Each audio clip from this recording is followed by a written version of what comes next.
to about 79 for 2, were all out for 130 odd, and Somerset by the 13th over had knocked off the runs without losing a wicket, and Johannes Meiberg, who's retired subsequently, got 100 odd not out. It was a tremendous innings, and rather impolitely he kept hitting the Essex bowling out of the ground for 6. Well, let's hope that Essex can do the same to them back tonight. We can all have an early night. Yeah. But I was just looking at the lineup. You've got, you say Essex's tail. I mean, Harmer can bat obviously, but Amir, Beard and Zampa for a T20 side, that's a pretty long tail. 3 that you would say are probably number 10 batsman, number 11 batsman.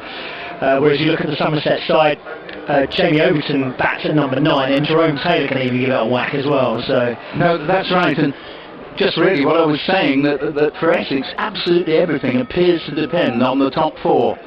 It's going to be Mohammed Amir who will bowl the opening over from the Hayes close end, left arm over of course.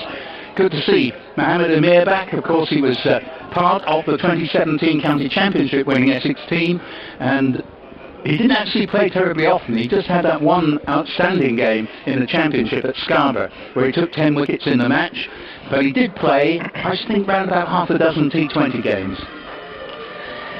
Obviously Essex bringing back Ravi Bopara as well strengthens that batting lineup. It does, and Slater didn't really have a great time with the ball, so obviously Bopara strengthens the batting as well. So David, we'll take up the commentary. Thanks, Paul. Amir coming in from the Hayes close end. Left arm over, and he's bowling in now, and he's cut away through the offside, but he's well stopped at backward point, and that's Banton who got a big score the other night, 70 off around about 30 odd deliveries. He's opening the batting with Azam at the other end. Great stop there from Cameron Delport at backward point, saved a certain 4 runs. It's like a goalkeeping stop really, just turning it round the post, diving to his left. He has, I think, slightly bruised his fingertips there. I'm not surprised either. Hopefully that won't inconvenience him for the rest of the game. And here coming again, floodlights on, and he bowls to Banton. That's worked away to the leg side down towards deep mid wicket. Should just be a single. There's a fielder out there on the sweeper. And 1 to the total. Somerset off the mark. 1 for no loss in the first over here on BBC Essex 765 medium wave online as well. Are we on DAB digital as well? Not totally sure about that. Let's say we are and hope it's correct. Yeah. That was Paul Walter fielding on the square leg boundary. Came into the side, hasn't played in all the games, but was one of Essex's better batsmen in their most recent defeat. Plenty of people watching on from the balconies away to our left-hand side as well from some of the executive flats as Amir comes in and gets driven down the ground by Azam, but it's straight to Bopara at mid-off. There'll be no run. So Wheater's dropped down the order. The Wheater experiment at the top of the order hasn't quite worked, so Wesley opening, and I think he's pretty good at the top of the order. I've seen him a couple of times coming in at the 3, and he seems a little bit wasted almost. He can get the innings off to a decent start with the way he plays. Well, I'll tell you what, a few years ago Tom Wesley did open in all forms of the game, and I couldn't see any great reason why he preferred to go down to number 3. I don't think he's actually done any better than he would have done if he'd stayed opening.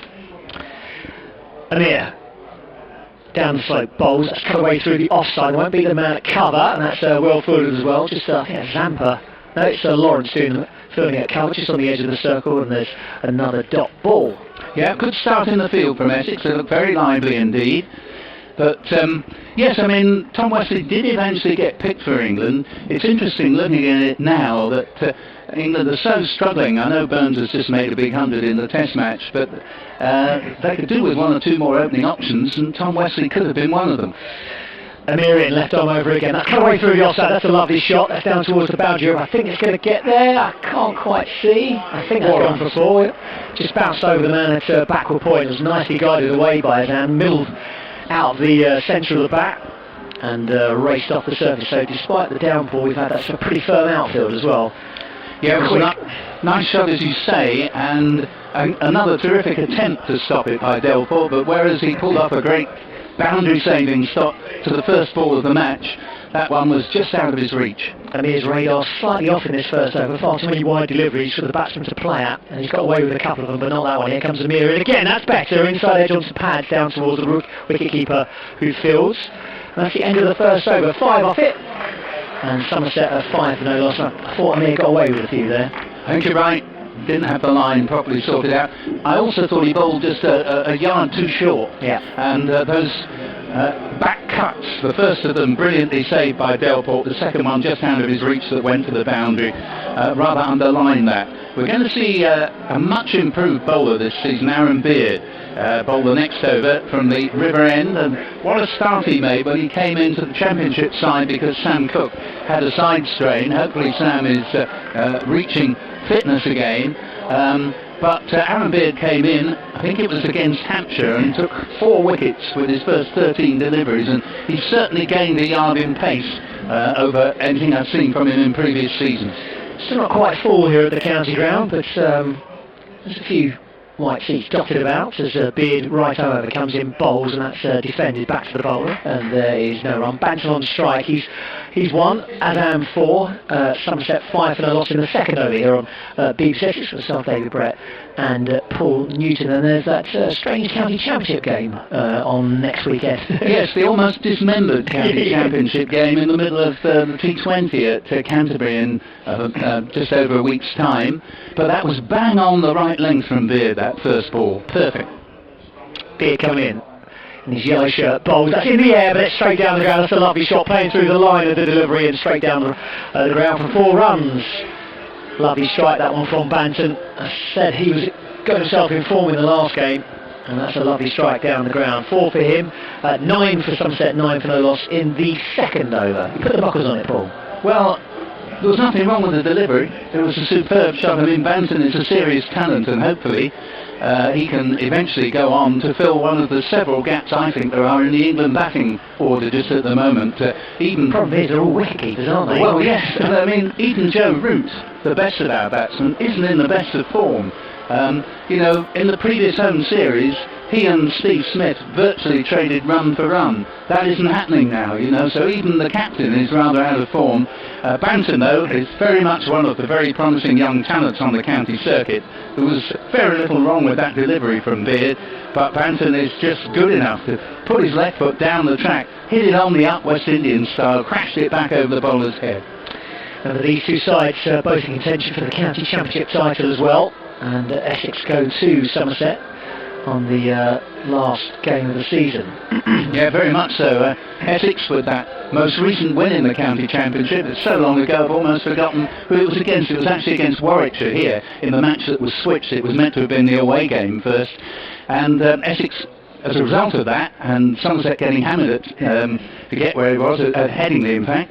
Beard in, bowls short this time, put away to the leg side. That's a beautiful pick-up by Banton. That's another 4 runs just in front of the pavilion, away to our right-hand side, and that one was a little bit too short, and it gave Banton enough space to swing his arms, and he swung it away over mid-wicket, and immediately deals a fielding change. I think that's Bopara going out to exactly the place where that ball landed. So from in the offside, there's a short third man, a short fine leg, and there's a mid-on, there's a deep square leg, and a deep mid-wicket.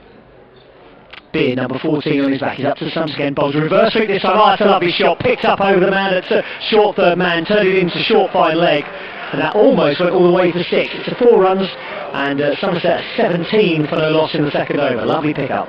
Well, it was.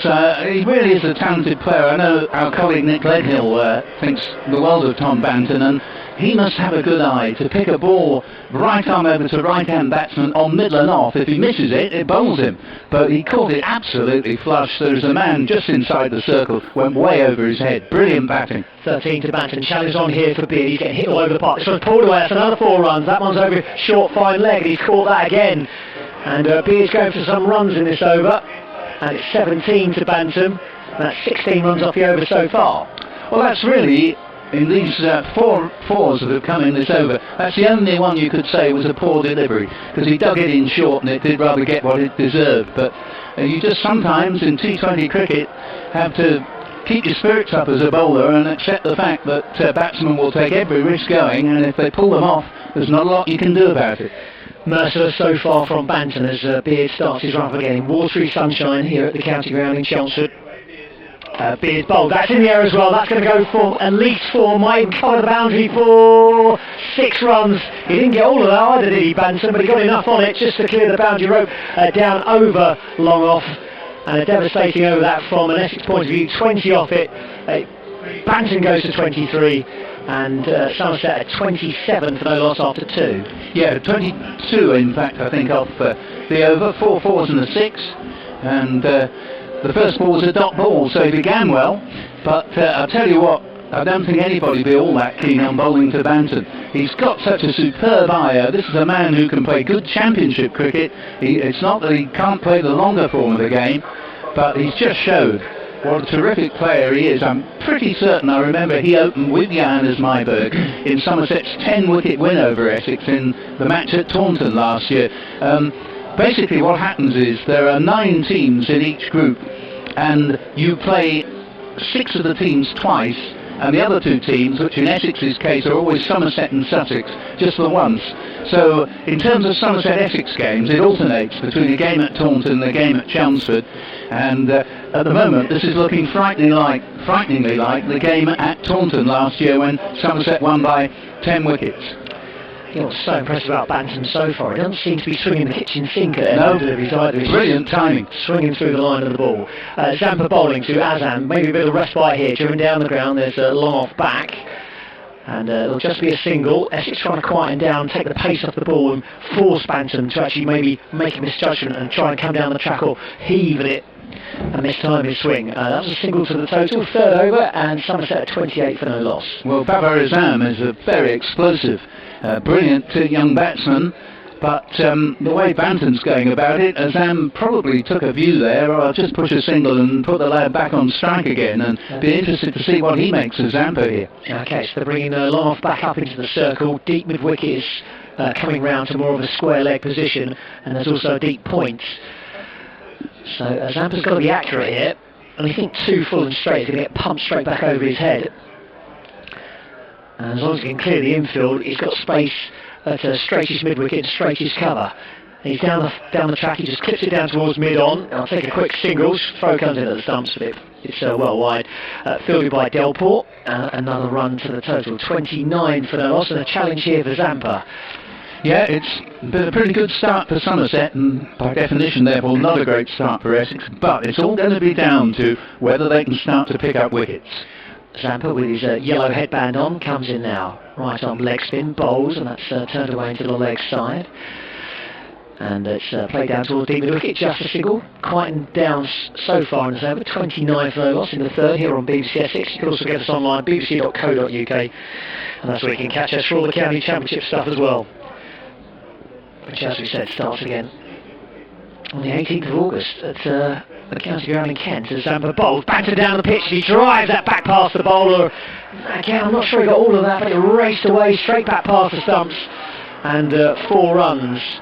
It's 34 for no loss. Well, the hallmark of Banton is his brilliant timing of the cricket ball. He didn't hit it with discernible backlift, and yet that ball absolutely sped to the boundary. The only man who could possibly have stopped it, apart from the umpire and the non-striking batsman, was the bowler. But it was past him before he had time to react, and he certainly made the most impressive start, Tom Banton. 28 off 10 so far. And Zampa again, this one's clipped away to the leg side. No, he did miss-time that. That's a thick inside edge down towards deep mid-wicket. So it'll just be a single at 35 for no loss. How many boundaries so far for Banton, David? 5 fours and a 6 so far. That's not bad. We're only in the 3rd over. It's good going. Although one thinks of that Essex-Surrey game that you saw, David. This is the first T20 game I've seen this season. But Essex did pretty well themselves. They've got players who can hit the ball a long way. In again to Zan. This one's driven down the ground. That should be 4 as well. There's a good attempt at a diving stop by mid-on. I'm going to say that is probably Paul Walter. It is. It's definitely him. And even a tall man like him couldn't stretch out his limbs to stop that one from going. It was just a cleanly hit shot from Azam. End of the 3rd over, and Somerset have made a really decent start here. They're 39 for no loss. Well, if Essex don't get a wicket by the end of the power play, at the end of the 6th over, you'd think that Somerset could go very close to doubling what's on the board, and that would give them a real edge in the game.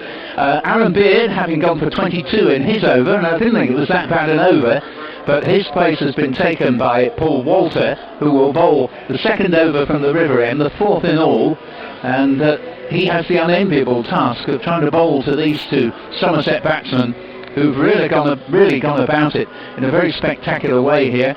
And I must admit, I expected Somerset to be roaring away near the top of the table in the division. Actually, they've only got a couple of teams below them, and they've lost 4 of their 6 games. Yeah, slow start for Somerset. I wonder how long that will last. From an Essex perspective, you hope it continues on tonight. Paul Walter coming on from the River End.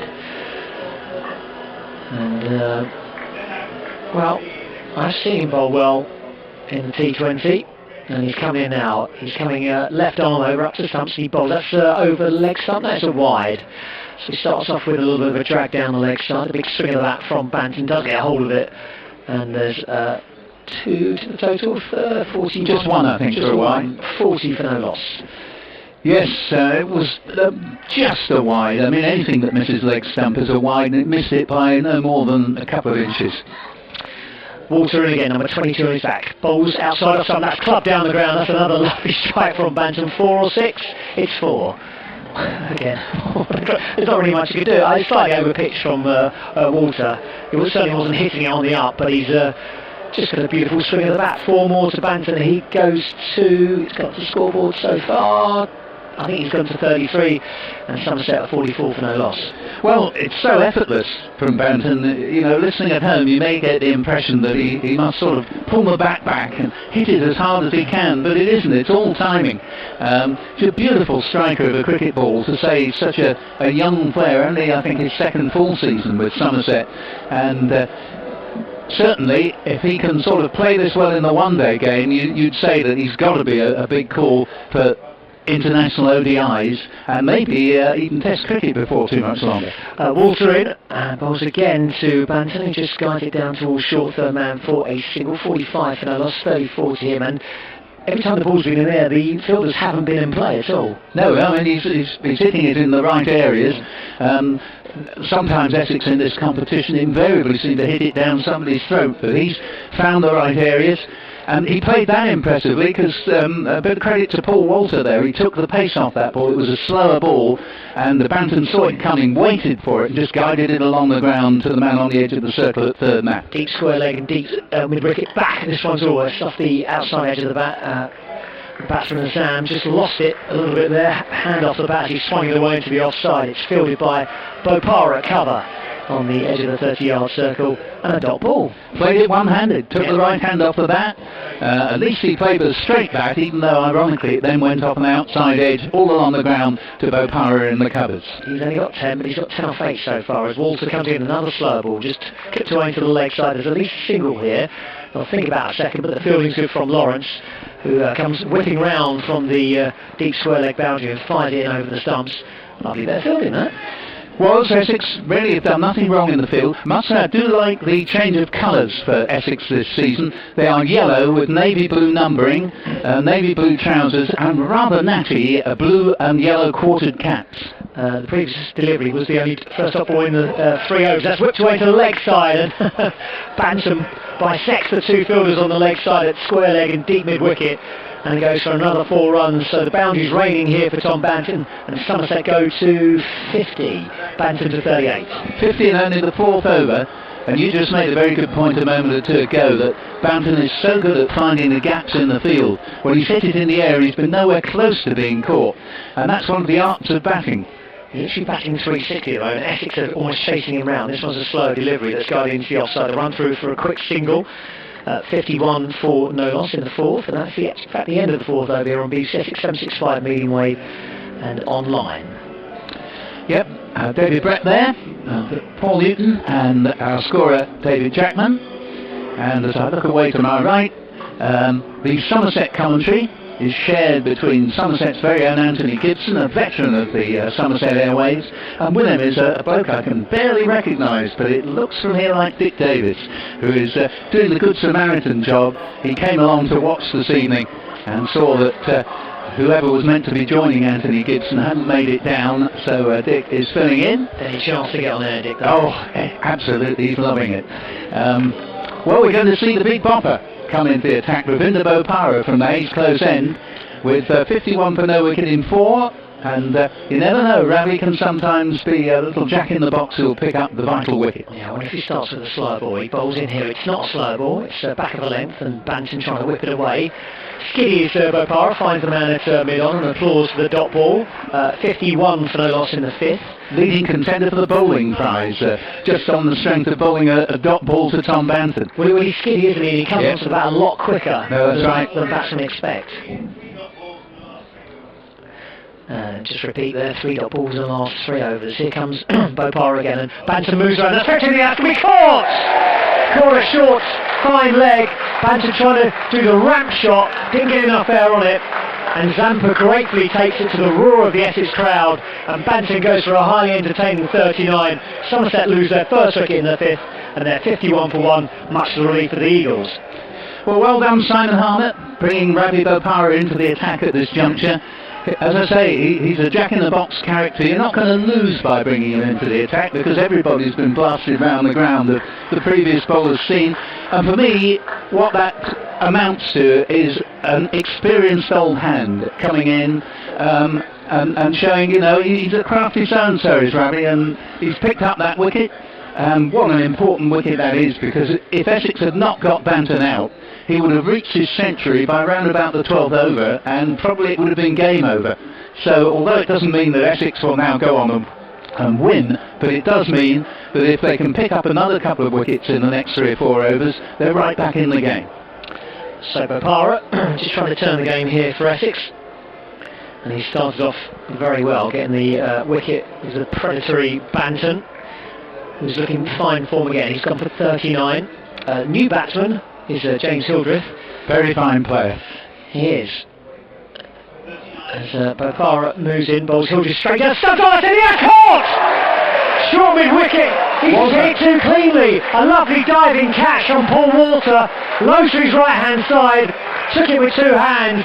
And Bopara is on a hat-trick. Hildreth out first ball. He's gone for naught. And Somerset 51 for 2. Did you like the way I talked him out there? You did. Very fine player. Goes first ball. Well, you did it to our bowling earlier, didn't you, when you were talking up Yeah, here? well, I've got to be reasonably fair to both sides, but certainly that's a great man to see the back of. James Hildreth's got a legion of runs against Essex over the years. It's also a very, very nice fellow indeed, and there was no hanging around when the catch was taken low ground, literally fraction before it would have hit the ground. Some players would have stood around and waited for the umpire to confirm whether it was a fair catch, but Hildreth had seen what had happened, reckoned it was a fair catch himself, and lost no time in departing the arena. Typical of the man, 51 for 2, and young Ravi here, 3 deliveries, hasn't conceded a run yet, 2 wickets, and as you say, David, this is the hat-trick ball coming up to the Somerset skipper, Tom Abel. Fine catch by Paul Walter. That's a long way down. What a good catch. Very, very good catch indeed. I think James Hildreth would be kicking himself, just hit it too well. Yeah, you're right. Just stayed up just long. Here comes the hat-trick ball. Slip goes in as well, which is Harmer. You've got a man at deep mid-wicket, and I think they're going to keep everyone else inside the circle unless they have a third man outside our view down here. So here comes Bopara, a hat-trick ball to the Somerset captain Abel. He's in now, right arm over, up to Sums, full delivery, driven away, and that's a well stopped to the man at short cover. Well, the way things are going, and that's a fine stop by Paul Walter, who's been switched across to extra cover. They're now pushing him back to mid-wicket, and wherever they put him, it seems the ball will follow him, and he's fielding really well out there, as the whole Essex side have so far. Bopara could be on for a 2 or 3 wicket maiden here if he keeps this up. Bopara in again to Abel, who drives, that's bounce ball into the offside, fielded at cover. This time by Harmer. It's 5 dots in a row. It is, 2 of which are W's. So tremendous bowling by Bopara, who was left out of the whole squad last game. 1 or 2 rumours that there'd been a little bit of discontent, but to my word, he rates very highly in my book, as our regular listeners will know, Ravinder Bopara. And he's in again, right arm over from the Heath coast, and that's full, clipped away into the leg side, and they're going to get a single down towards deep mid-wickets. So just 1 off the over, 52 for 2, and Bopara just got Essex a little bit back in it now. I'd still say so far it's Somerset's power play. Of course, there are always decent pitches here at Essex, so it's hard to tell what a good score is until we get a little bit further in the game. But 52 for 2, I think it's still Somerset at the moment. Yes, I'm rather happy actually with Essex's position now. They've got rid of Tom Banton. Azam so far is only 11 not out. He's a wonderful player, but he hasn't done Essex too much damage. And I feel that Somerset, because of that over from Bopara, which went .WW.1, quite magnificent over, and good to see Bopara back in the side here. Left to me, I have to say he'd always be in it, and it's Mohammed Amir who's going to switch ends, having bowled the first over from the Hayes close end. Here he comes from the river end, in, and bowls to Abel, and this ball is wide outside off stump, and he stretches a long way without really moving the feet, and in consequence can't get any power behind the back cut, which goes straight to Adam Zampa at backward point. Yeah, Amir just struggling with his line there, bowling a little bit too wide. There's a slip in though. Had a very good World Cup, Mohammed Amir. Bowled some superb spells. Did have sort of being dropped from the squad as well. Well, there was before it started. Again, you leave him out at your power as he comes up. Left arm over, bowled a little bit short, but oh dear, that's got through. And for once, Paul Walters' dive wasn't quite timed well enough. But they get 2 runs as Bopara retrieves, running towards the extra cover boundary, and it's 54 for 2 with 3 to Tom Abel and 11 to Babar Azam. I'm just wondering if they can convince him to play at least one county championship game next week.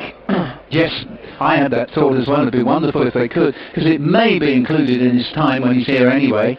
I don't know the exact dimensions of his time here. Here he comes. And bowls to Abel, and Abel edgily down to third man, 1 run a certainty. I don't think they're going to take a second, and indeed not. As a good throw comes in from the boundary, and the score goes to 55 for 2, with Abel on 4 and Azam into strike on 11. Well, given we've had 9 quiet balls in a row, you think there should be a big shot coming up. Yes, but on another hand, having lost those 2 wickets, they don't want to be losing a third, as Amir's in. Bowls, and this is short, and it's a controlled pull for 4. And it was only just out of the reach of the diving backward square leg, but handsome is as handsome does. 4 runs onto the total, and you've called that one right. A boundary has duly ensued, and it's 59 for 2. Aaron Beard, the man at backward square leg, or more or less on 45 degrees on the edge of the circle, dived full length to his left, and it was probably about 1.5 yards out of his grasp. No fault to him, and the score to 59 for 2. Yeah, it was only because it was coming to the end of the power play overs. I think they'd be willing to sacrifice one more wicket for an extra couple of boundaries. Yeah, could well be, but Essex certainly got those 2 breakthroughs at a very critical moment. Amir's in, bowls, and that one's edged. It's very well stopped by Adam Wheater. It bounced in front of him, and he dived where first slip would have been, and pulled off a very good stop at that awkward half volley length where you have to take the ball just as it's hit the ground. There wasn't a chance. 59 for 2. Didn't carry either. That was a bit of a surprise. Off the bowling of Amir. Maybe a slightly slow pitch. Yeah, I think it was a bottom edge, looking to run it down.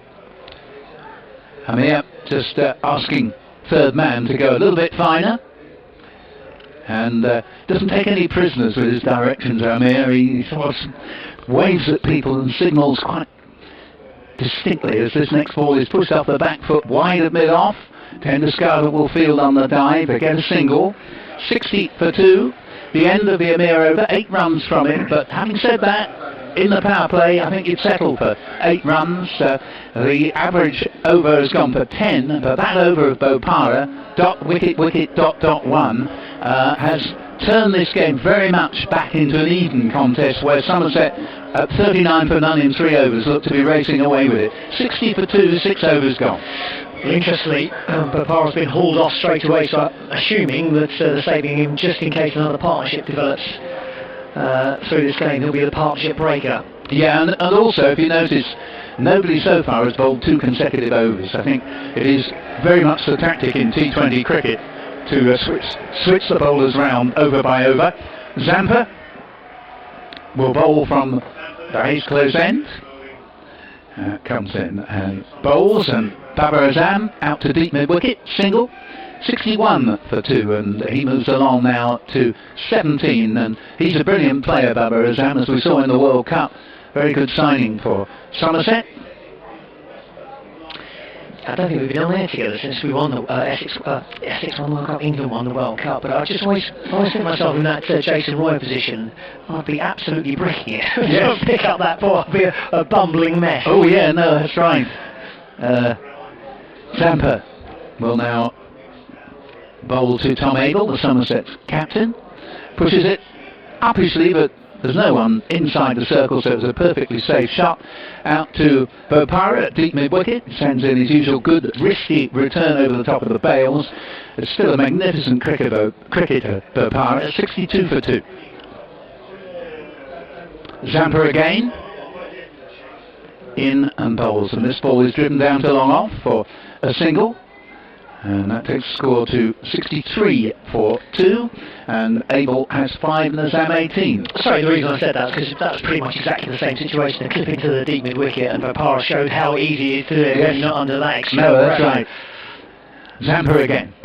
Ace close end.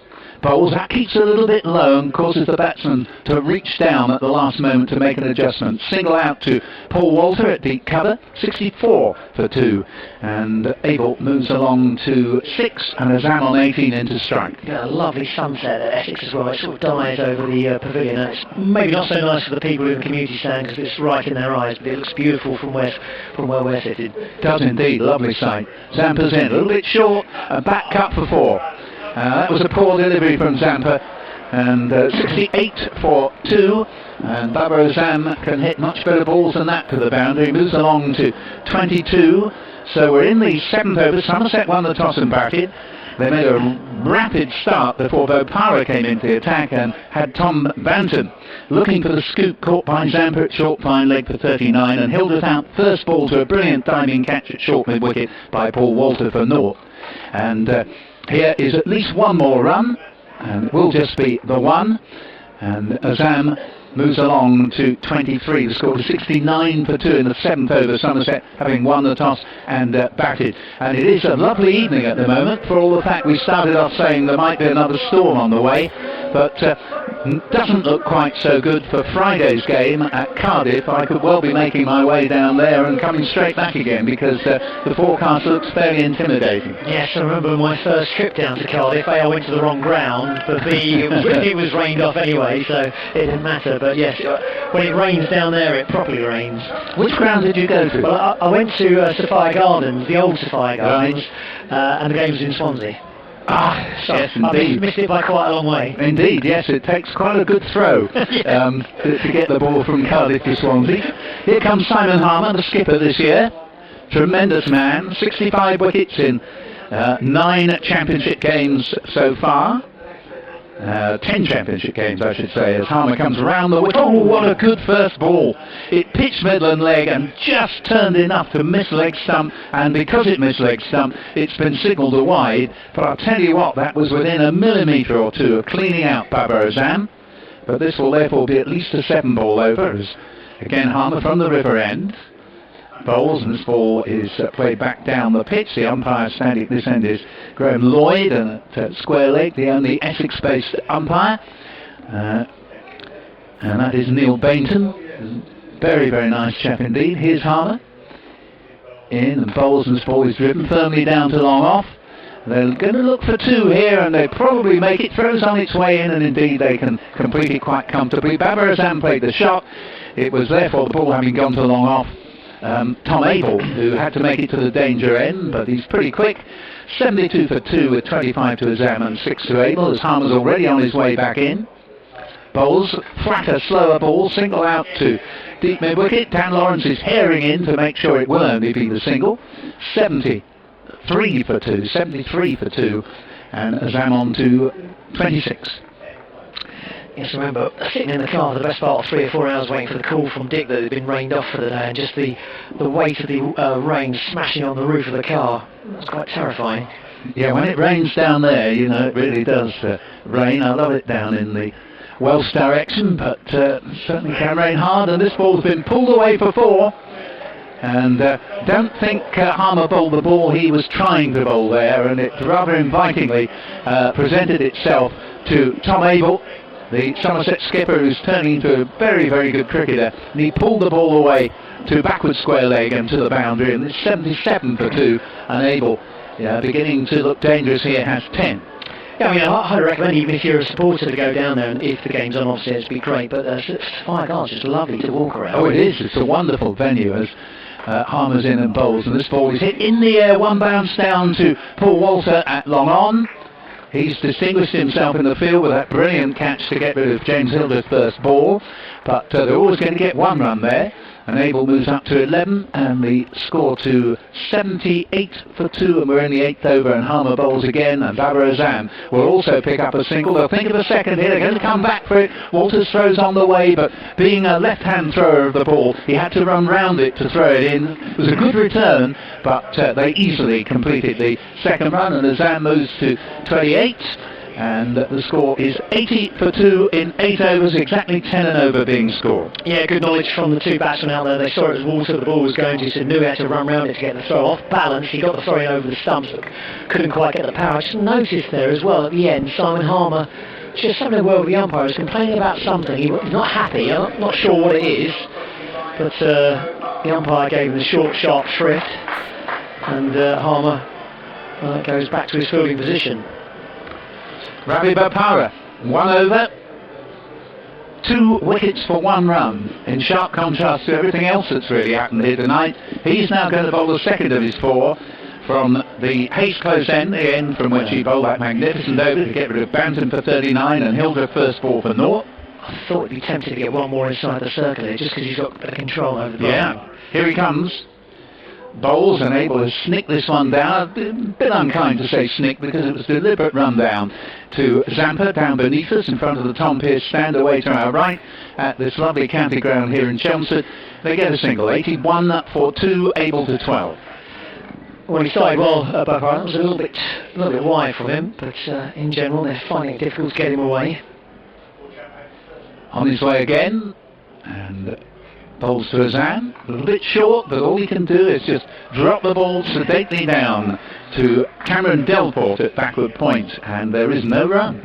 I must apologise, losing my voice a little bit after a long few days at Edgbaston. What were you doing with it? You know, just giving encouragement to, to the England team. Oh dear, how terribly coached. And Bopara's in again. And bowls to Azam, who's turned this ball nicely away to deep mid-wicket, just beat a single. And that takes the score along to 82 for 2. We're in the 9th over, and so far Bopara has conceded no more than a single from any of his deliveries, and 2 of them were wicket-taking deliveries. Yeah, as long as it keeps selling out, they won't care, but it's not cheap to go to an Ashes test match anymore. It's £90 a day, you know. If you want to take your son or your daughter, that's an expensive day out before you even get through the gates. If you weren't so stinking rich, you couldn't afford to go. Exactly, yes. I'd have paid for it if they asked. Yeah. No, very good point you make, all the joking apart, as Bopara's in. Wicketkeeper standing up. Bowls, and this ball's been hit in the air. I think it's a bunt ball. It's taken cleanly by Delport at backward point, but it was into the ground and leapt up into backward point's hands. But it's another dot ball, and at the moment they just can't handle Bopara. No, but ideally you'd like to go to at least more than one test match. Yeah, it's just across the whole. Yeah, quite agree. Bopara again, Hayes close end. Bowls, and nothing more Abel can do than to play it out to Cameron Delport again at point, and Delport sends in a throw which Wheater objects to because he's looking directly into the sunlight. But there's no run, it's another dot ball, and the score remains at 82 for 2 in the 9th, and this is magnificent from Bopara. Yeah, you point out that a bowler hasn't bowled 2 overs in a row, but I reckon Bopara should be brought back in the next over.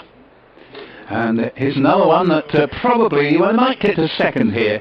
They are going to take 2. Throw comes in, and stump's broken, but batsman long since home. Those 2 runs to Tom Abel, but that's another terrific over from Bopara. 84 for 2, just 4 runs off it, and still nothing more than that 2. That's the only one that's gone for more than 1 from his 12 deliveries so far. Picked up 2 wickets. And so he's got 2 for 5 in 2 overs. 29 to Babar Azam, 14 to Tom Abel, and that is 9 overs gone and 84 for 2.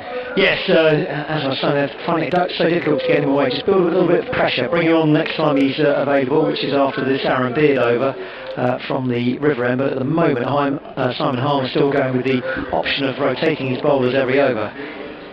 Yeah, good captaincy from Harmer, having had that very, very economical over from Bopara to give Beard, who had the misfortune to be bowling to Tom Banton, began with a dot ball, and then it went 4, 4, 4, 4, 6. And only one of those deliveries was a poor delivery. Banton, a terrific talent, but Bopara got his man at exactly the right moment as Beard is in. Bowles, still bowling from the river end, single off the first ball, goes out to deep square leg, 85 for 2 in the 10th. I was having to think about the cut-off time. At the moment it's 8:19, and obviously you've got to start your last over at 8:19. Well, why don't they just say you have to finish your 20 overs by whatever the cut-off time they make it? So it's supposed to be, an hour and 10 minutes per innings?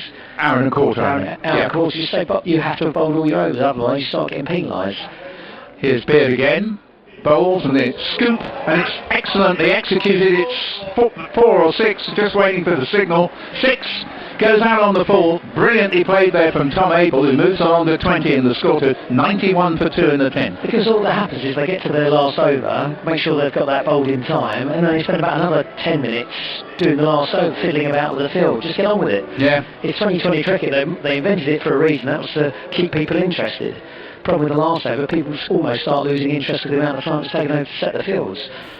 Sorry, rant over. You're a harsh man. I know. Beard is in.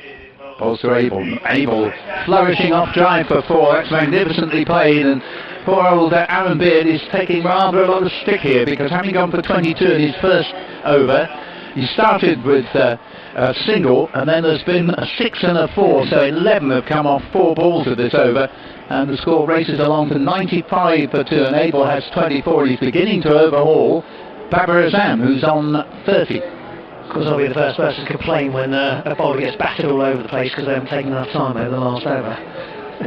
There we are then. Can't win. Man who wants it both ways. Yeah. So Beard will bowl again to Abel, who's beginning to play really well here. Beard is in this lovely evening sunshine bowl. That's a good ball, actually. Keeps a bit low. Single down to Ryan Tenderscarter, emerging from beneath the stand below us, and 1 run onto the board, 96 for 2. Abel moves along to 25. Yes, just out of all the bowlers, Beard's struggled the most. Obviously bowling that kind length that they like to smack away. Well, this will be the halfway stage of the innings as he bowls, and the ball is run down, and wicketkeeper Adam Wheater will move smartly to his right and flick the ball to Simon Harmer, in fact to Cameron Delport I should say there, and in fact there is still 1 ball left. As usual I can't count. It's 97 for 2. Babar Azam, who just ran that ball down to where a slip would have been, and moves on to 31, but he hasn't really got going the way we know he can so far this evening, and the damage from an Essex point of view, or from either point of view for that matter, has been done by variously Tom Banton and Tom Abel. Mid-wicket now, Paul Walter back on the boundary as Beard comes in. Bowls, and Abel again goes for the scoop, but gets a leading edge back to the bowler. That's well bowled by Beard, but again a rather expensive over, and at the end of it, Somerset at halfway, 10 overs gone, deciding to bat first, and 97 for 2 with 31 to Babar Azam and 25 Tom Abel as commentary passes to David Brett. Thanks, Paul. Yep, good finish over that one from Beard. Under pressure. He's gone for a few tonight, though. It's a good comeback from the young man. Just wonder if he needs to go through a few more variations, but he's been asked some questions of the batsmen who are moving about the crease. They're changing the angle for him, and he's learning his trade. Yeah, as you imply, could do with the slower ball from time to time, just to mix it up. I think his figures are number 35 in 2. Yep, that is confirmed by our scorer David Jackman. So Bopara taking over from the Hayes close end, coming down the hill, right-handed, right arm over to the batsman who's Babar Azam, and he's in now. He bowls. That's full. Gets away to the leg side. He won't beat the fielder though, and whereas the batsmen have found it pretty comfortable getting away most of the Essex bowlers tonight. They've struggled with Bopara, who's mixed up his length and his pace. Bowling like a man with a point to prove, Bopara, having been left out of the squad completely for the previous game. 3 men in on the offside, 1 in on the leg side, everyone else on the boundary rope. As Bopara bowls that clubs over the infield, that's going to go for No, the ball's going to pitch. I don't think it is going to go for. Oh, it just dribbles over the rope. I thought for a second there, just with the slight wetness in the outfield, that might hold up, but it just found its way over the boundary rope, way over deep extra cover. And I think that's the first boundary Bopara's conceded. Yeah, it is. It's the first time he's gone for more than 2, and only one of his other deliveries had even gone for more than a single. So he's bowled magnificently, and that was a false shot. It was in the air. It wasn't what Babar Azam was intending, but he's brought in the boundary. He's got the 35, and Somerset now have 101 for 2 in 10.2. Long off goes back, fine leg comes back inside the circle. Bopara bowls. That's defended back to Bopara, and that's a dot ball here on BBC Essex 765 medium wave, and online as well, bbc.co.uk. We think maybe DAB digital as well, but if you got it, give it a try. Somerset 101 for 2. Remember, they won the toss and elected to bat. A storming start by Tom Banton, and Tom Abel's carrying that on as well. 25 off 18 minutes. Babar Azam on strike. He clips the way into the leg side. I think it's going to be a single down towards deep mid wicket. Full length delivery from Bopara, straying on middle and off. And just 1 to the total. 103 for 2. And Azam goes to 36. Sweaty he is. Not sweaty ears, no, it's sort of hot ears. There is a difference. Here comes Bopara. That's an attempted reverse sweep. It goes straight up in the air. In fact, it's a ramp shot, leading edge. It almost carries to Aaron Beard, who's coming in from the short mid-wicket position. It's safe, though, and Abel gets away with one. He goes to 26. And Somerset at 103 for 2, fortuitous. It was. For the second time in this over, a ball's gone up in the air, but just not to go to hand. 6 off the over so far, including 2 dot balls. In comes Bopara bowls, and that's just punched down the ground. They're happy to just take a single this time. And goes down to long off. 1 run to the total. 6 off the over, 104 for 2. And again, Bopara showing just how you should bowl on these sorts of tracks. Yeah, it's 7 off the over, in fact, but he's taken 2 for 12 in 3. And it's almost as if the Somerset batsmen have set themselves to say, we'll see this bloke off. He's only got 1 more over now, and clearly he stands out by a mile as Essex's best bowler on the evening. You know, he's both got crucial wickets and has got a great economy rate. Harmer taking over from Zampa at the river end. We're in the 12th over here at the county ground. Chelmsford. Abel is on 26, Azam on strike is on 37, 3 men on the offside, fine leg up on the leg side, everyone else on the boundary. As Harmer bowls, there's a clip in the air, it's a great hit, that's going to be 6, that's cleared the stand away to my right, and it's probably buried itself in the river behind us. So a great start, and Azam on the charge, 6 runs to him, and Somerset go to 110 for 2 in the 12th over. Superb pick-up. The ball just disappearing away to our right, literally about 5 yards away from the windows of our box here, and probably disappeared into the river. And he's calling for a towel and some fresh gloves, and of course players from the subcontinent, of which Babar Azam is a particularly fine example, they love facing spin bowling. They face so much of it at home. Generally speaking, David, English batsmen don't get enough practice at playing spin bowling and don't tend to play it all that well. But he certainly does, Babar Azam, and just demonstrated that with a 6 here. So Somerset, at the moment, they're not going to miss 200 by much unless Essex can really get among the wickets. 110 for 2, Azam on 43 off 30. He started to accelerate. I always wonder when it goes over the stand, whether they get a shout that the ball's coming over, because there's plenty of people walking behind right there. Yeah. And so poor old canoeist as well in the river. Full length delivery, cut away into the offside. Deep cover fields, it will just be a single. Azam goes to 44, Somerset at 111 for 2. It is actually quite remarkable that there aren't a lot more injuries to spectators and innocent passers-by in the course of a game of cricket. Harmer into Abel. Toss up, this one goes straight up in the air now. This will be a catching opportunity. Long's going to come in. Will it stick his... Oh no, it's going to go for 6. Well, that went straight up, but somehow it just kept on going. Yeah, it was a miss hit, but still comfortably cleared the boundary and went into the crowd here. Not the biggest of grounds, but it does just show that even a miss hit can go all the way, and that's 117 for 2, and Tom Abel races along to 32. 6-1-6 for all the money in the world. That looked like it was just going skywards. In comes Harmer again, he's under pressure, that's pulled away to the leg side, another 6. This one is a comfortable clearance of the boundary away to our right hand side at deep, long mid-wicket. And Abel has clubbed 2 6s in a row now, and Harmer, the captain for Essex, is really under pressure, just runs his hand through his hair. He's got to think now, what's his next delivery? 3 6s off the over so far. Yeah, Frank, this is a very big over, and unless Essex can immediately get rid of probably both these batsmen, they're going to be chasing over 200.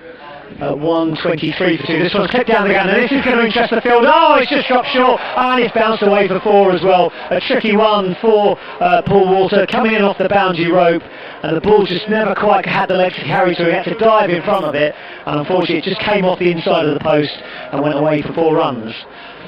Well, 23 off the over, I think that is, and a very big over indeed. 127 for 2. As Harmer moves in again, Abel's going to swing away this time. He gets a thick inside edge, going to run down towards deep backward square leg, and it'll just be a single. And Harmer, who wasn't a happy man the last time he picked up the cap off the umpire, will be livid. This time with himself, though. It's a big over from a Somerset point of view. They are on 128 for 2, and we've had 12 overs here on BBC Essex. It's a pity from an Essex point of view that Ryan Tender-Scarter wasn't the fielder where Paul Walter was, because Paul Walter's very tall at 6'7". Couldn't quite get down to take that, and wouldn't have the pace over the ground of Tender-Scarter to get towards the ball. He was just a little bit slow setting off. What I thought was going to be a catch wasn't in the end, but I think Tender-Scarter would have had money on him to take it. It's one of those ones as well, you wouldn't chuck yourself forward to try and catch it, because that's going to take your teeth out. Yeah. Anyway, start of the 13th over. Zampa taken over from the Hayes Close End bowls, and on the attack here, Somerset guide one down towards deep backward points. And there's going to be a 2 runs for that as the throw comes in at the non-striker's end. Abel moves to 45. He's overtaken Zams now, and Somerset are 130 for 2. Essex under pressure. Playing tremendously well this Tom Abel. Big score on the cards here for the visitors. Zampa bowls short, and he's stumped. Abel coming down the pitch trying to guide him away through the offside. Lovely take by Wheater, whipped off the bails, and it seemed so simple. The crowd didn't know what happened. They thought he'd still held his ground, but he was at least a foot out, and Abel goes for a very, very good 45. Did you see 133? Did you see the way I talked him out again? You did, yeah, you're doing well tonight. That's two hits claimed, and the bowler clouted out of the attack. Yes, well, anyway, it worked, and it's a 45, a very good 45 made by Tom Abel. And, well, I was saying, unless Essex can really get among the wickets, and even if they're sort of to keep the score marginally lower than 200, they need to keep on taking wickets here, because I think Somerset, unless Essex can bowl them out, should be able from this position to reach, even if they lose 3 or 4 more wickets, minimum 185. 45 off 25 for Tom Abel, thanks to David Jackman, our scorer. Yeah, that's a terrific effort from Abel. We are 2 balls into the 13th over. And a bit of a confidence build as well for Zampa. I suspect that Harmer won't bring himself back on unless absolutely needed, having been clouted out. He's never had quite the control over the batsman that he does in the county championship. No, in the championship, batsmen don't have the licence just to charge down the wicket and get after him, because if they got out doing that, you know, they would feel very foolish, and of course he bowls over after over at nothing more than 2 and over. So Zampa continuing from the Hayes Close End. Byron's the next batsman. He had a good point right at the leading edge down towards short third man, and that is backward point, and that is Simon Harmer doing the fielding. But Byron, who finished off the game for Somerset the other night after the sterling work from Bantam, is at the crease, so he's in form as well. Both youngsters as well, I think they're both 22, 23 years old. Yep, well done to Somerset bringing these youngsters along. Zampa to the reverse sweep this time, he goes straight to the fielder. Harmer in play, and again there is no run. Very good over so far from... Correction, sorry, it's Delport, my apologies. From Adam Zampa. By the way, the 3rd wicket partnership between Tom Abel and Babar Zampa on 79 in 8 overs. Harmer is at deep mid-wicket as Zampa bowls. This is pulled away towards Harmer, it'll just be a single. 4 runs off the over so far. Correction, 3 runs off the over so far. 131 for 3, got there eventually. And got a wicket as well, so this has been gold dust for Essex, and if Zampa could do a Bopara and take a second wicket in the over, particularly if it's Babar Azam, then Essex would be right back in the game. Half Moon just hovering directly over the Hayes close end as Zampa bowls. That one's turned away into the leg side and deep back for skirting the field. Another single to the total.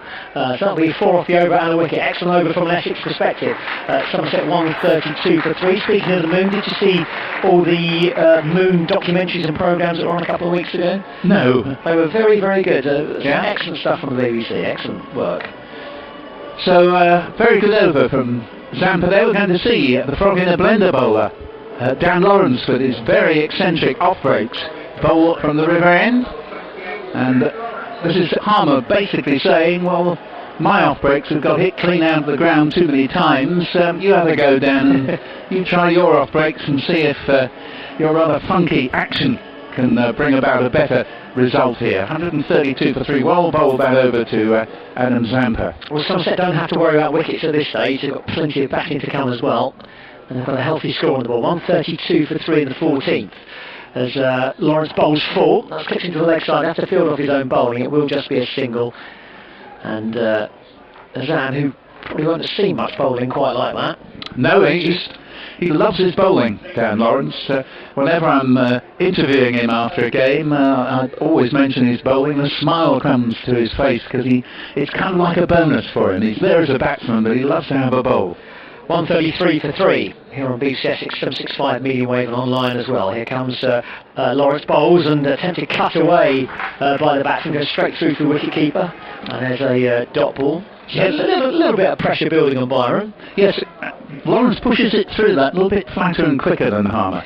Just to see how many miles an hour he bowls, because that did look quick. That one's kicked in the air, it's just short of the man at third man. It's Bopara, is that doing the fielding? No, left arm, it's Amir. Yes, Amir, and he was a bit slow picking that up. I think there are players in the Essex side who would actually have caught that. In the end, Amir sort of let it bounce just in front of him because he hadn't really anticipated it. 1-5 for Byron so far as Lawrence moves in. This will cut away through the offside. That's going to be 4 runs. That's cut sweetly and back on top of the bowl. It flew through extra cover and 4 to the total. Well, that's bad luck for Dan Lawrence because really I felt he should have had the wicket the previous ball.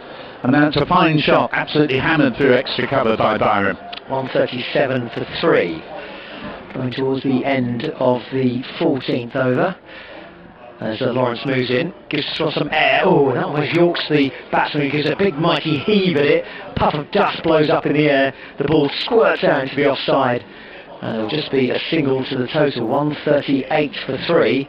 And Lawrence is doing a good job here. Very good. That was a very good ball and almost got under the bat altogether.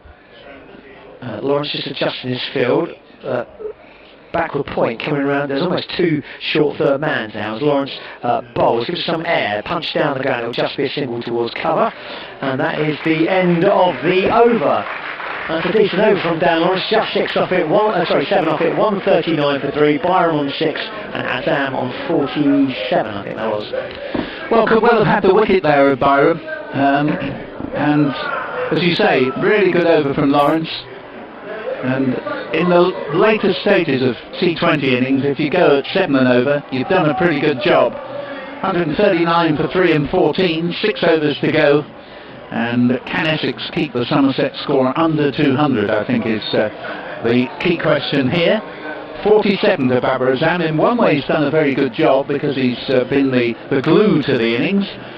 Simon Harmer now is going to switch himself to the Hayes close end, but certainly the experiment with Dan Lawrence, on the evidence of what we saw, suggests that he might well be given at least one more over. County ground almost completely in shade now, just a thin slip of sunlight through the centres. Harmer bowls, leading edge back to the bowler, all on the ground by Azam. Bit quicker that one from Harmer. And he pitched it up. if you notice that last ball of Lawrence's over was a full toss virtually. It's much better to bowl it full than short. Over number 15 here on BBC Essex as Harmer gives us on air, full toss, cut away through the offside. It will just be a single down towards deep extra cover. 1 to the total, 140 for 3. Azam goes to 48 off 36 deliveries. It'd be nice for Simon Harmer, having been hit for 3 sixes in an over 3 overs ago, bowling from the opposite end, if he could now pick up a wicket and be far more economical. That looks like a British Airways plane just flying above. So they may have sorted out their IT issues earlier on. Reverse sweep, edge behind, appeal from Harmer, and nothing given. So Byron gets away with one there. To be fair, it was the wicketkeeper that was going up for it. Harmer didn't initially, and then saw the signal from the wicketkeeper, and then decided to appeal. Umpire said not out. Very good take from Wheaton nonetheless. Harmer, right arm over to the left-handed Byron. Comes down the pitch this time, cars it away through the offside. Deep backward point will fill. 1 to the total, 141 for 3. Byron goes to 7 off 9. It was a lovely shot, lovely flowing square drive from Byron, but like a lot of the best shots in cricket, doesn't produce the boundary. 140 for 3, much better over this from Harmer. Harmer, right arm over to the right-handed Babar Azam. He's clipped that away through the leg side. That beats the 2-man pretty much at a short third man. There's about 10 yards between them. He's picked the gap and it runs away for 4 runs. Just slightly too wide, toe end of the bat, and Azam goes through for 50. He's on 52 and Somerset go to 145 for 3. Edgy, a little bit unfortunate for Essex that, but anything goes in T20. And he stretched out outside off stump and took an outside edge just past the diving backward point. There's a Harmer ball's quicker this time down the leg side, clips away, and it's going to be 4 more. Is it buys or off the pad? Let's have a look.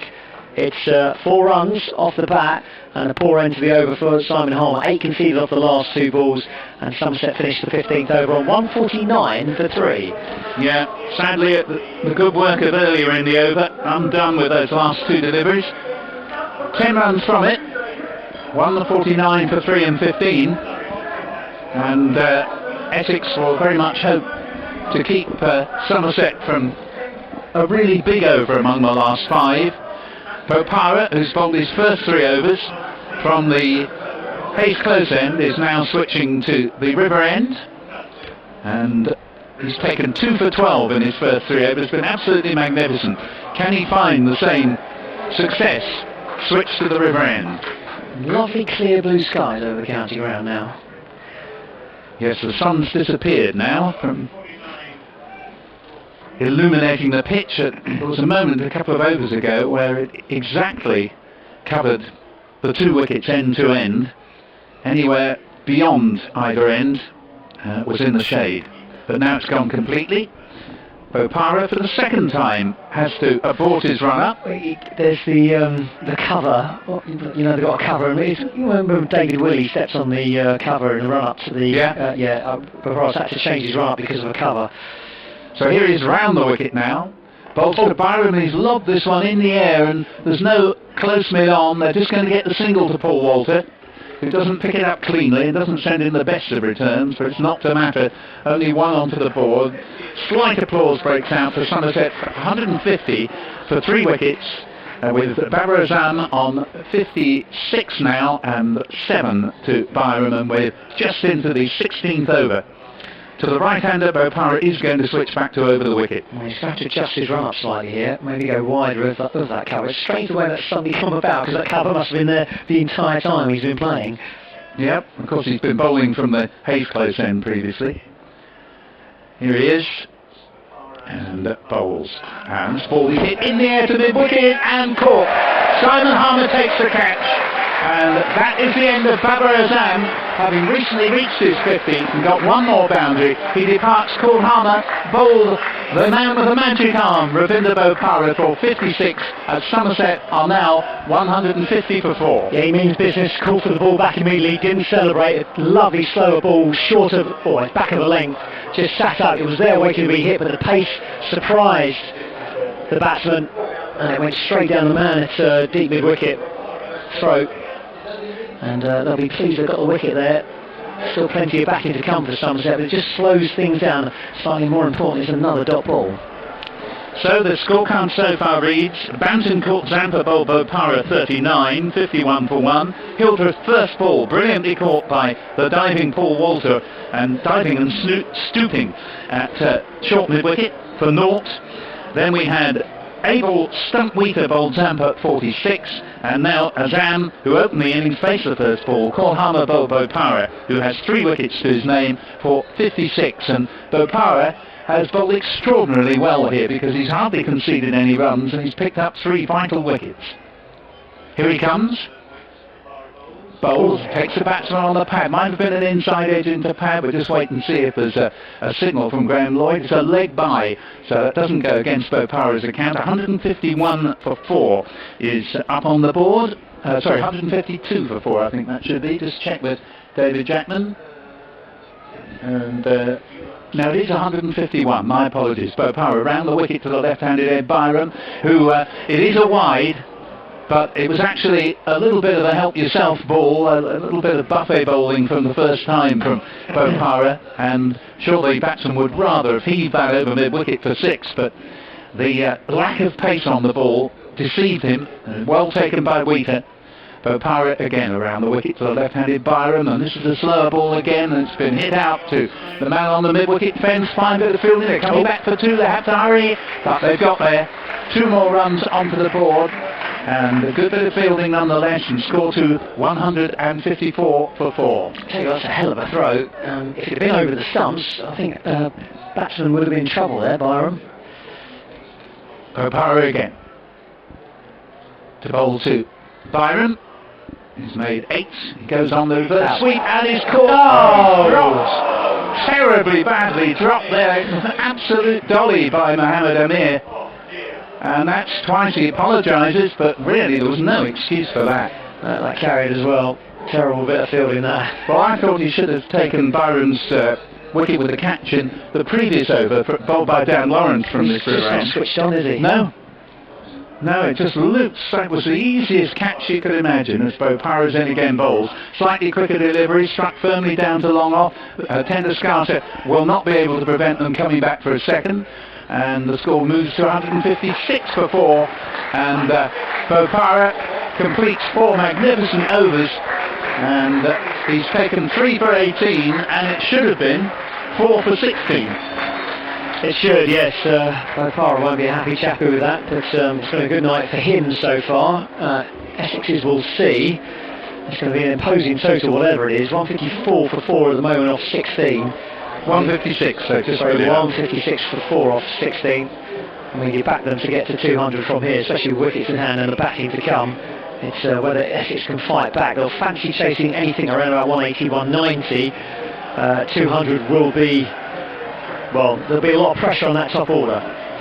Well, I have to say, he's a wonderful chap, Mohammed Amir, but that was one of the worst drops you ever see, because it just went easy peasy. It was a miss-hit, and it just lobbed slowly in his direction down to a sort of short third man, and it was unfathomable that he would drop it. Well, he's got a chance to try and make amends. He comes in left arm over from the Hayes close end, brought back into the attack for his final 2 overs, and single off the first ball goes down to Paul Walter, who can't prevent the single, no fault on his part. 157 for 4, 16.1 overs gone. And just a little bit too short from Amir. Just a touch further up. Try and bring the batsman in on the drive. That was more of a push from the batsman. Yeah, as you were saying, so far Ed Byram, who's had 2 lives in my opinion, both the man at fault was Mohammed Amir.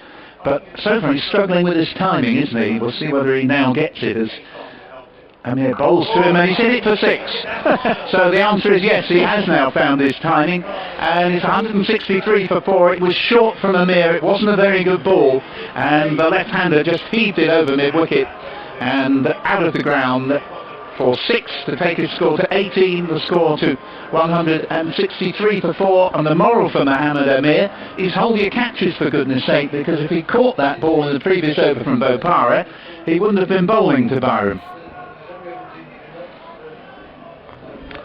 Amir again.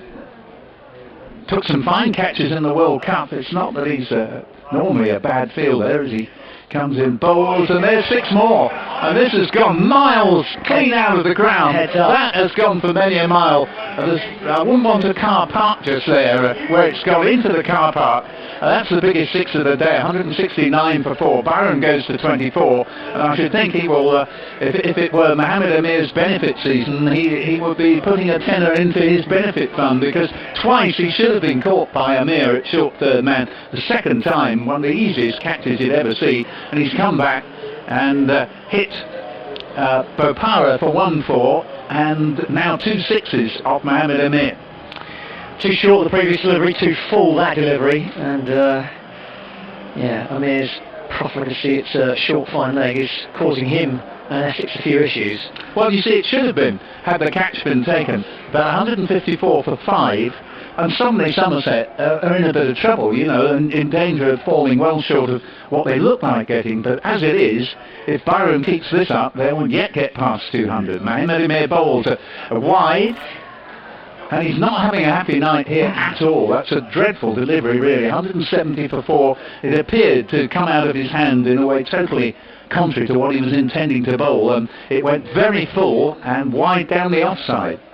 Yep, well, I'm hoping this will be the performance that forces him to play against Kent next weekend, or the weekend after next. Well, here he comes again.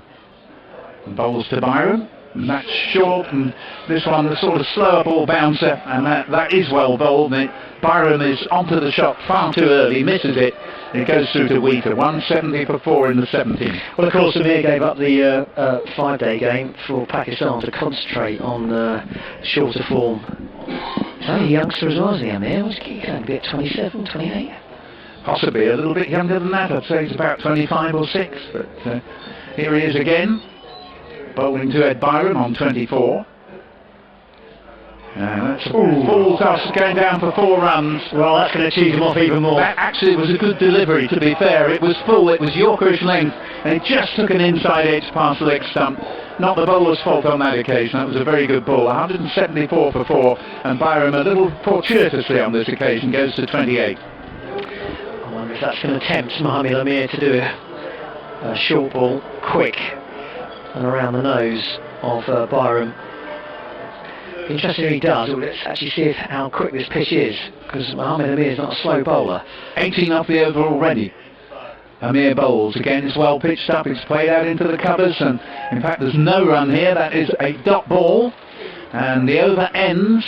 18 runs conceded, but it's a big over for Somerset, and how Essex will regret, through the person of Mohammed Amir, dropping Byron when he made only 12. He's now got 28. He's hit a 4 and 2 6s since he was dropped, and both the 6s have come off the man who dropped him. 174 for 4, 3 overs to go, 17 bowled, and you would think Somerset from here are still in a good position to reach 200. Always, every time I seem to come here, Somerset seem to do quite well. They certainly seem to get a big score on the cards. I think every time I've seen Somerset at the County Ground, whether it's been in the 50 over game or the 20 over game, they've always won and tend to win quite handsomely. Well, certainly, as you heard me say earlier, they won by 10 wickets in the fixture at Taunton last year. Zampa into attack at the River End, 18th over. Comes in. Bowls, and this ball's well outside off stump. It's back cut, it's half stopped, and they're going to be able to come back for a second. It's a poor bit of fielding. In fact, they don't make the second run, they decide against it. Should have been stopped cleanly there by, I think it's Delport. Yep. And score remains 174 for 4. I'll say it remains, it doesn't, it goes up by 1. They got the 1 run there, 175 for 4 in the 18th over. And Byron comes in to strike on 28. Zampa bowls, and that's 6 more. He's clobbered that one over mid-wicket. 181 for 4, 34 now to Byron. And Essex's fielding had been very good this evening. But those 2 potential chances, one of them a little bit iffy, the first one to Amir, but I didn't think he was fully concentrated and could have caught it. But the second one was just an absolute dolly, and since then he's hit a 4 and 3 6s in rapid succession. Roelof van der Merwe, by the way, is the man who's come in at the fall of the last wicket. He's just on 2, but it's Byron again, and he's hit the next one even further. 6 more, 40, that one goes over sort of wide long on, The score's 187 for 4. And again, these fielding mistakes by Mohammed Amir are costing Essex very dear. You talked to the batsman in this time. I have. His timing was awful. Yes, He's lobbing about 6 sixes, isn't he? Well, that's right. I think he's hit 4 sixes in the 4. It may even be 5 sixes. Just check with David Jackman. 4 sixes. All right, yeah. And 2 4s. That's pretty much since you said he... Yeah, it is. And certainly the 4 sixes and one of the 4s. Yeah. Since I said he hadn't so far done it, but I did add, is he going to time it now? And ever since then, he worked it down. Sampers in. Bowls, and he's hit this one down. It's he's fallen over. It's missed by the fielder at long off. It's and goes for 4. And Bopara's lost his footing. No, yeah, he misjudged it. He came in too quickly, tried to backpedal, and as he backpedaled, he slipped over. Yeah. Down almost out of our sight here, Master by Tom Pearce stand. It's 4 runs, and clearly it was a chance because if he'd stayed where he started on the boundary, it would have been a dolly really. But he started running in, and as David says, as he tried to backpedal, he lost his footing. 191 for 4. And Zampa to Byron. Oh, this is up. This has gone miles up in the air. This won't be 6. Can it be a catch? He's held it. Bopara takes the catch. But has Byron done the damage already? He's made 44. For his first dozen deliveries, he looked completely out of touch. Twice he edged the ball to short third man and should have been caught by Mohammed Amir. Twice he's put down, although he didn't even quite get to the ball on the first occasion. And in the end, Bopara has made the catch, having missed one the previous delivery. 191 for 4, but we're in the 18th over, and Somerset now, for sure, you would think, David, are going to score around about 215 to 220. Well, it's not been without incident this game, has it? Been drop catches, massive sixes, good bowling from Ravi Bopara. There's quite quality there from Bopara. When he caught the ball, he fell over, got straight up, and apologised immediately to the bowler for costing him 4 runs off the previous delivery. But he made up for it and held the next one. It wasn't a dolly because it was miles up in the air. Squirming, exactly. Zampa, 2 wickets to his name. Comes in and bowls, and Roland van der Merwe cuts it to backward point. Throw comes to the bowler's end, but batsman safely home. And in fact, that was van der Merwe with the shot there to take him along to 3, just a single. The over ends 192 for 5, and that over went for 18 again, as did its predecessor, so we've had 36 of the last 2 overs. Yeah, some big hits against the 2 youngsters from Somerset doing a job. I know Babar Azam got a decent 50, but it's the pace of the strike rate from the 2 youngsters, Byron and Banton, just carrying on from where they left off the previous match.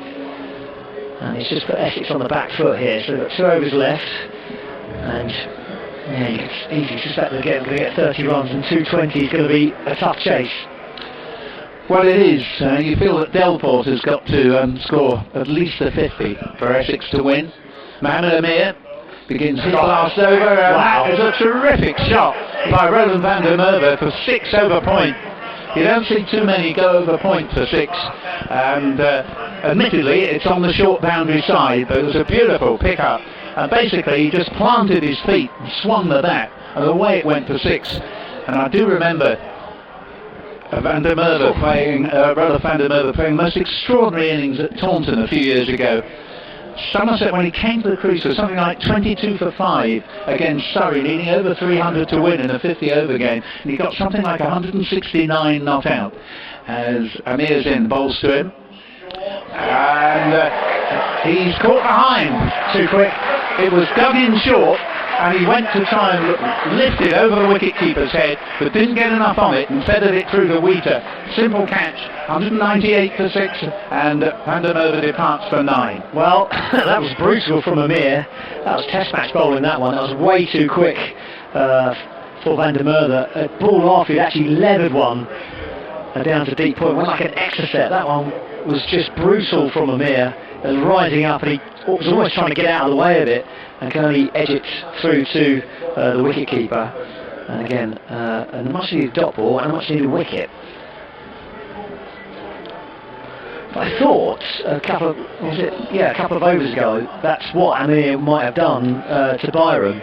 Yes. After being clubbed for a 6. No, certainly I do think that drop catch off Byron when he made only 12, he went on to get 44 and he got his next 32 runs off, I would think, about 10 deliveries as Amir's in, digs this one in short, and just going to be a single here as Amir retreated himself running towards mid-wicket, throws the ball at stumps at the bowler's end, misses, but it doesn't make any difference. It's backed up by Paul Walter. The new batsman there was Craig Overton, off the mark with a single, 199 for 6. Is it definitely Craig? It looks a little bit like Jamie, but I could be wrong. No, Jamie's another inch and a half taller. Tom Lammonby has come in. Local product, faces Amir, was a very clever slower ball bouncer, and Lammonby through with the shot too soon. 199 for 6. It's been a good over actually so far from Amir.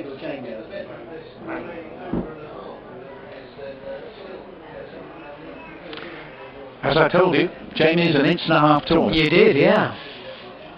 Spot on. I'll ask him to come down at the close of play and the two of them can stand together. Ah, you're right. I'll get the tape measure. They're two very fine cricketers, and here is Amir bowls. So Amir's the lap. It's very well played, the scoop I should say, and it's going to go down, I would think, to the boundary for 4, over the wicket-keeper's head.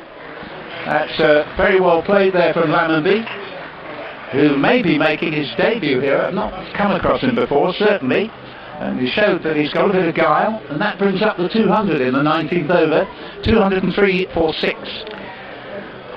But these youngsters are incredible, aren't you? You're facing a bowler that bowls towards 90 mile an hour, and you're moving about the crease, and you can still manage to pull off a shot like that on the move.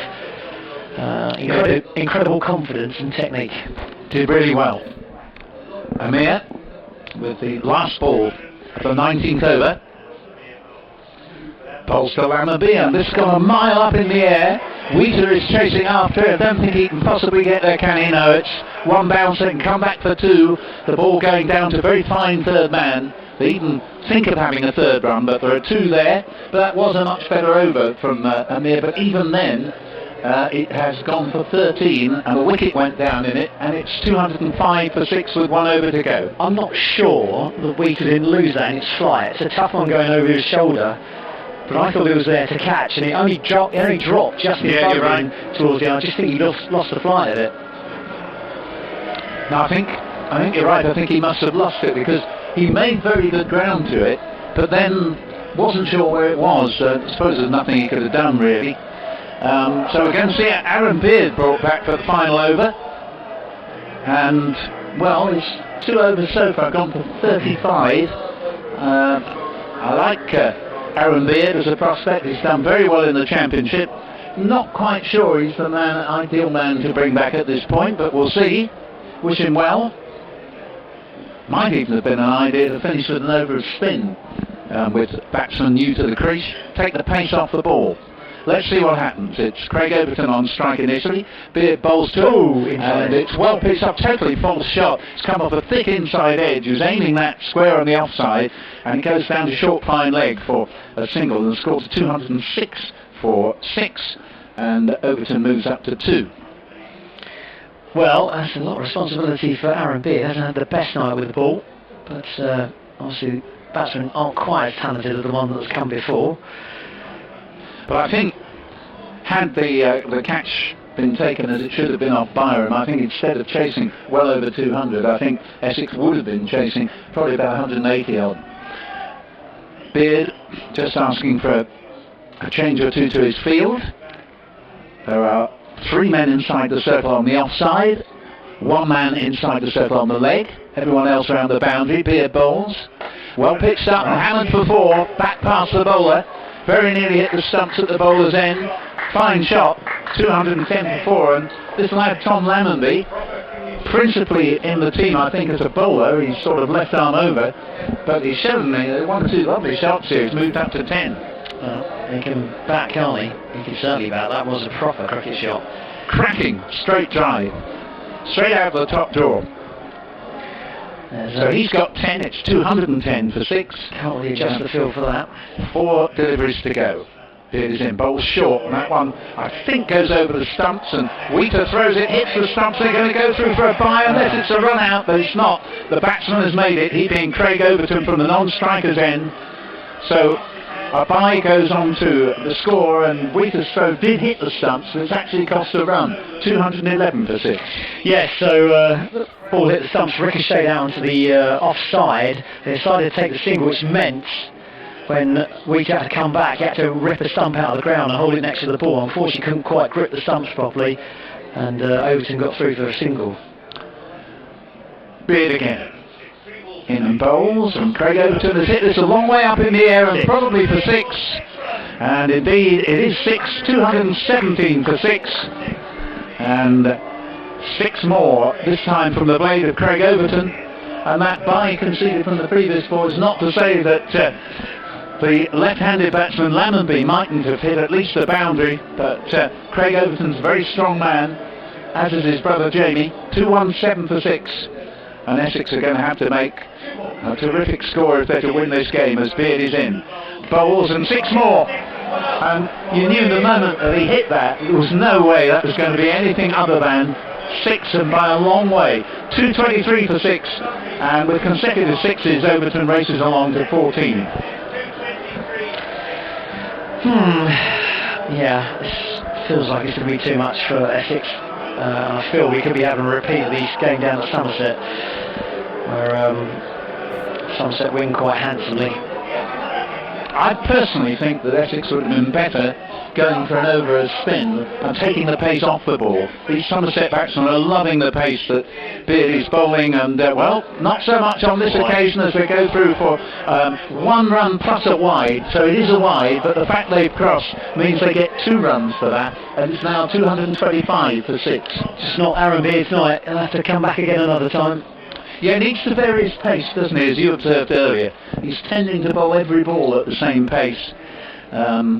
But really Essex have not helped their cause with mistakes, the drop catches I've referred to, and the fielding basically has been pretty good, but it's wilted a little bit under this onslaught from the later Somerset batsman. Beard bowls, and that will be, I thought there was going to be a second wide, but no, that one is a legitimate delivery, so a dot ball to end the innings.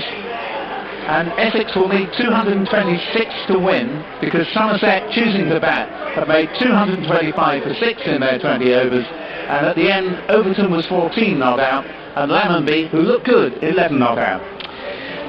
Yes, the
course of the 9 to 10 days.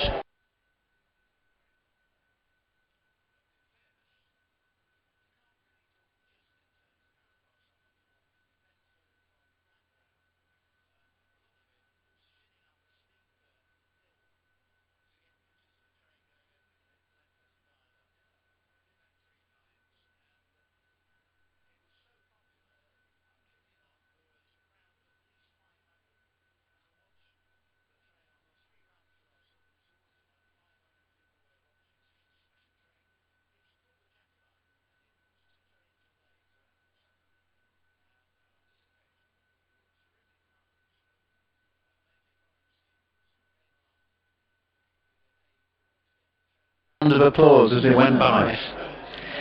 Well, let's hope some of these batsmen get a rich round of applause with the fine innings tonight, because absolutely from certainly need 3 or 4 decent scores from the top order.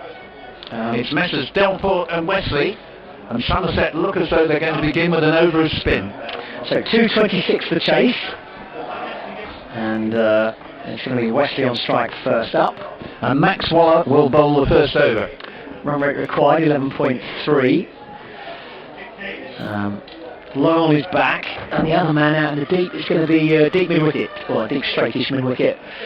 Everyone else inside the circle. There's 1, 2, 3, 4, 5 inside the circle on the offside, 2 inside on the leg. As Waller bowls off the back foot, cut away by Wesley. He can't beat the infield. It's going to be a dot ball to start with.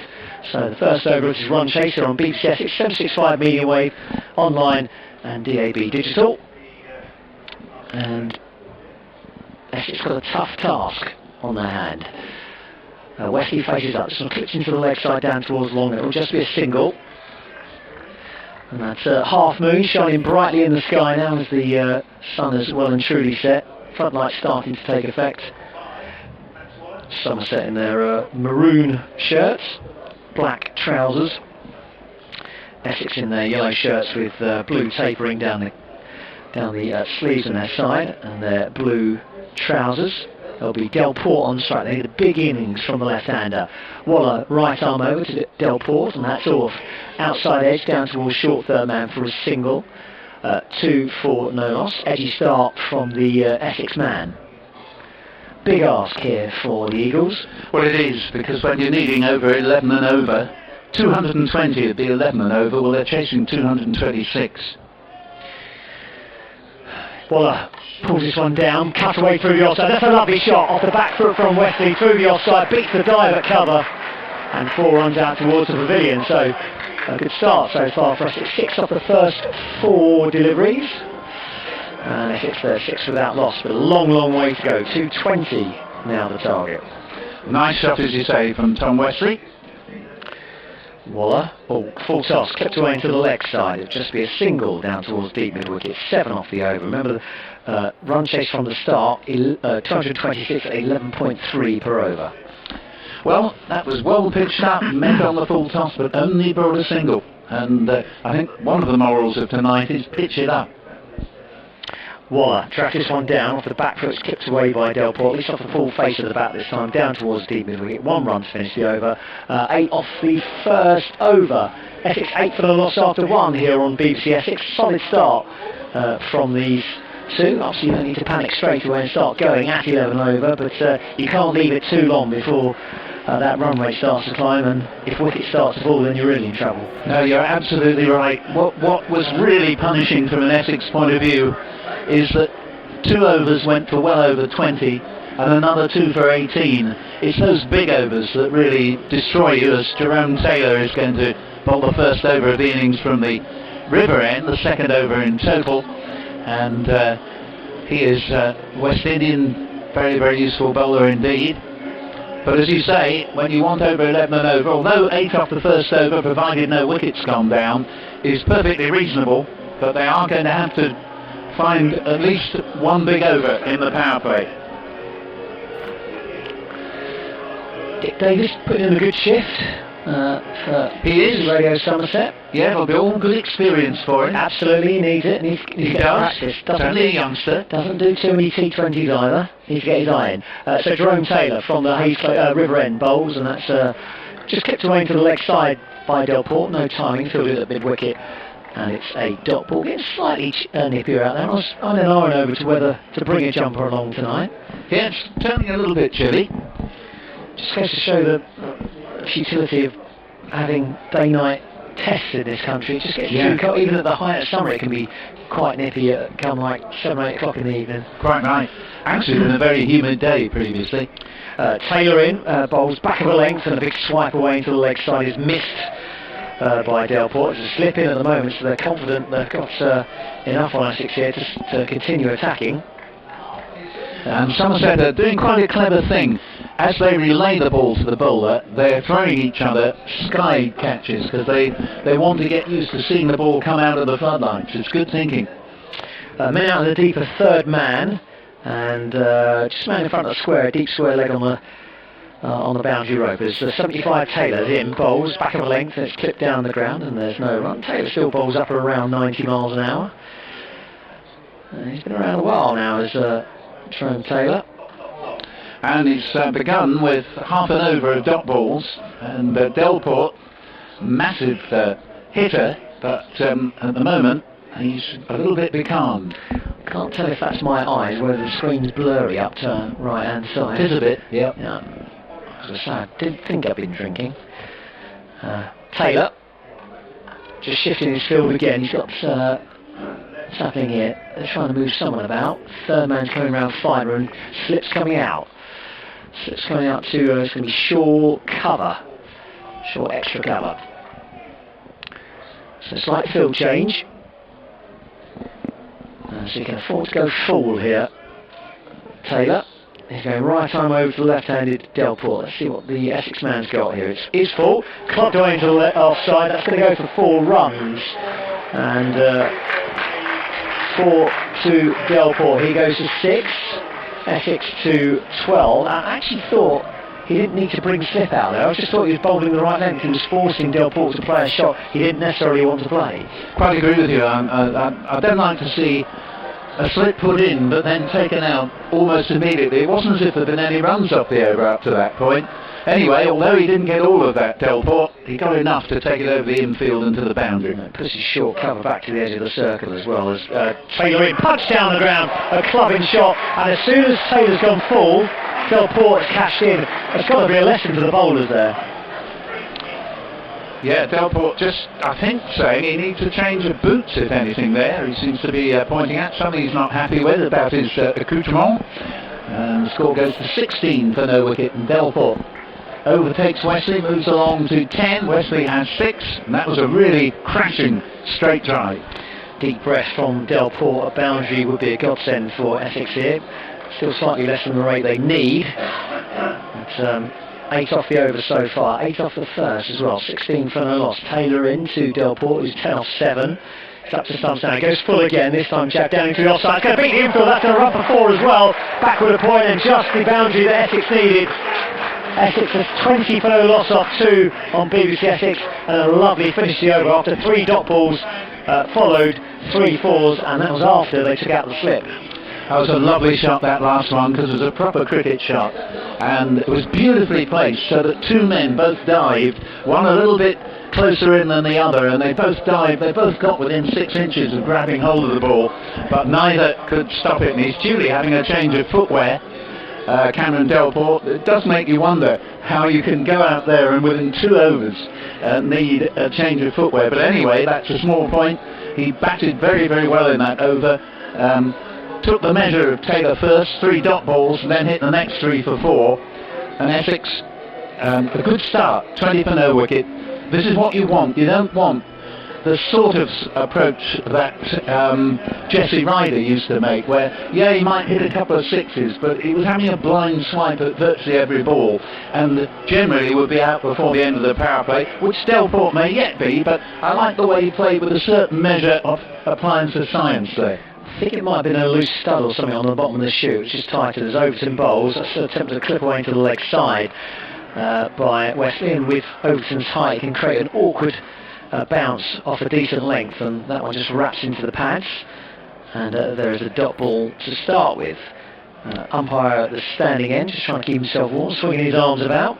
Yeah, Somerset going into this game without Jamie Overton. It's Craig Overton currently bowling, and Tim Gruneval, we shall see him bowling, has taken Jamie Overton, who was down on the original scorecard, but it's Gruneval who plays instead. Overton in full, edged down towards third man. A genuine edge, that one. And 4 runs off, you get those in this form of the game. 24 for no loss. And again, another welcome boundary for Essex. And if they can get off to a fast start here, get ahead of the rate, it takes the pressure off those batsmen coming in later on. Tell you what, remember there was a slip for Jerome Taylor, and we thought, why take him out when he was taken out? What about a slip there? I mean, I'm obviously not a professional cricketer, I'm not a captain either, but it always strikes me in the shorter forms of the game, they take out the slips a little bit too quickly. I think so. For my liking. Here comes Overton in towards Wesley, who punches into the offside. It'll just be a single to the edge of the circle. And cover fields, 25 for no loss. What do you think of it, David? Previous delivery from Overton, whose first over in the game this is. The first one cut back sharply and took Wesley on the pads. Second ball has flown straight through where first slip would have been. And surely, this early in the innings, why not have one in there? Absolutely. Yeah, I'm slightly wrong, I think, on the field. They've got plenty of runs to defend at Somerset. Exactly, they have. And I mean, taking wickets is critical in this form of the game. And come back to that point. Overton right arm over to the left-handed Delport, who punches down the ground. Is that going to be 6 or 4? 4. Doesn't quite carry. It was hit hard. 9 off the over so far, and Delport stepped down the wicket and crunched it back over the bowler's head and into the netting at the Hayes close end.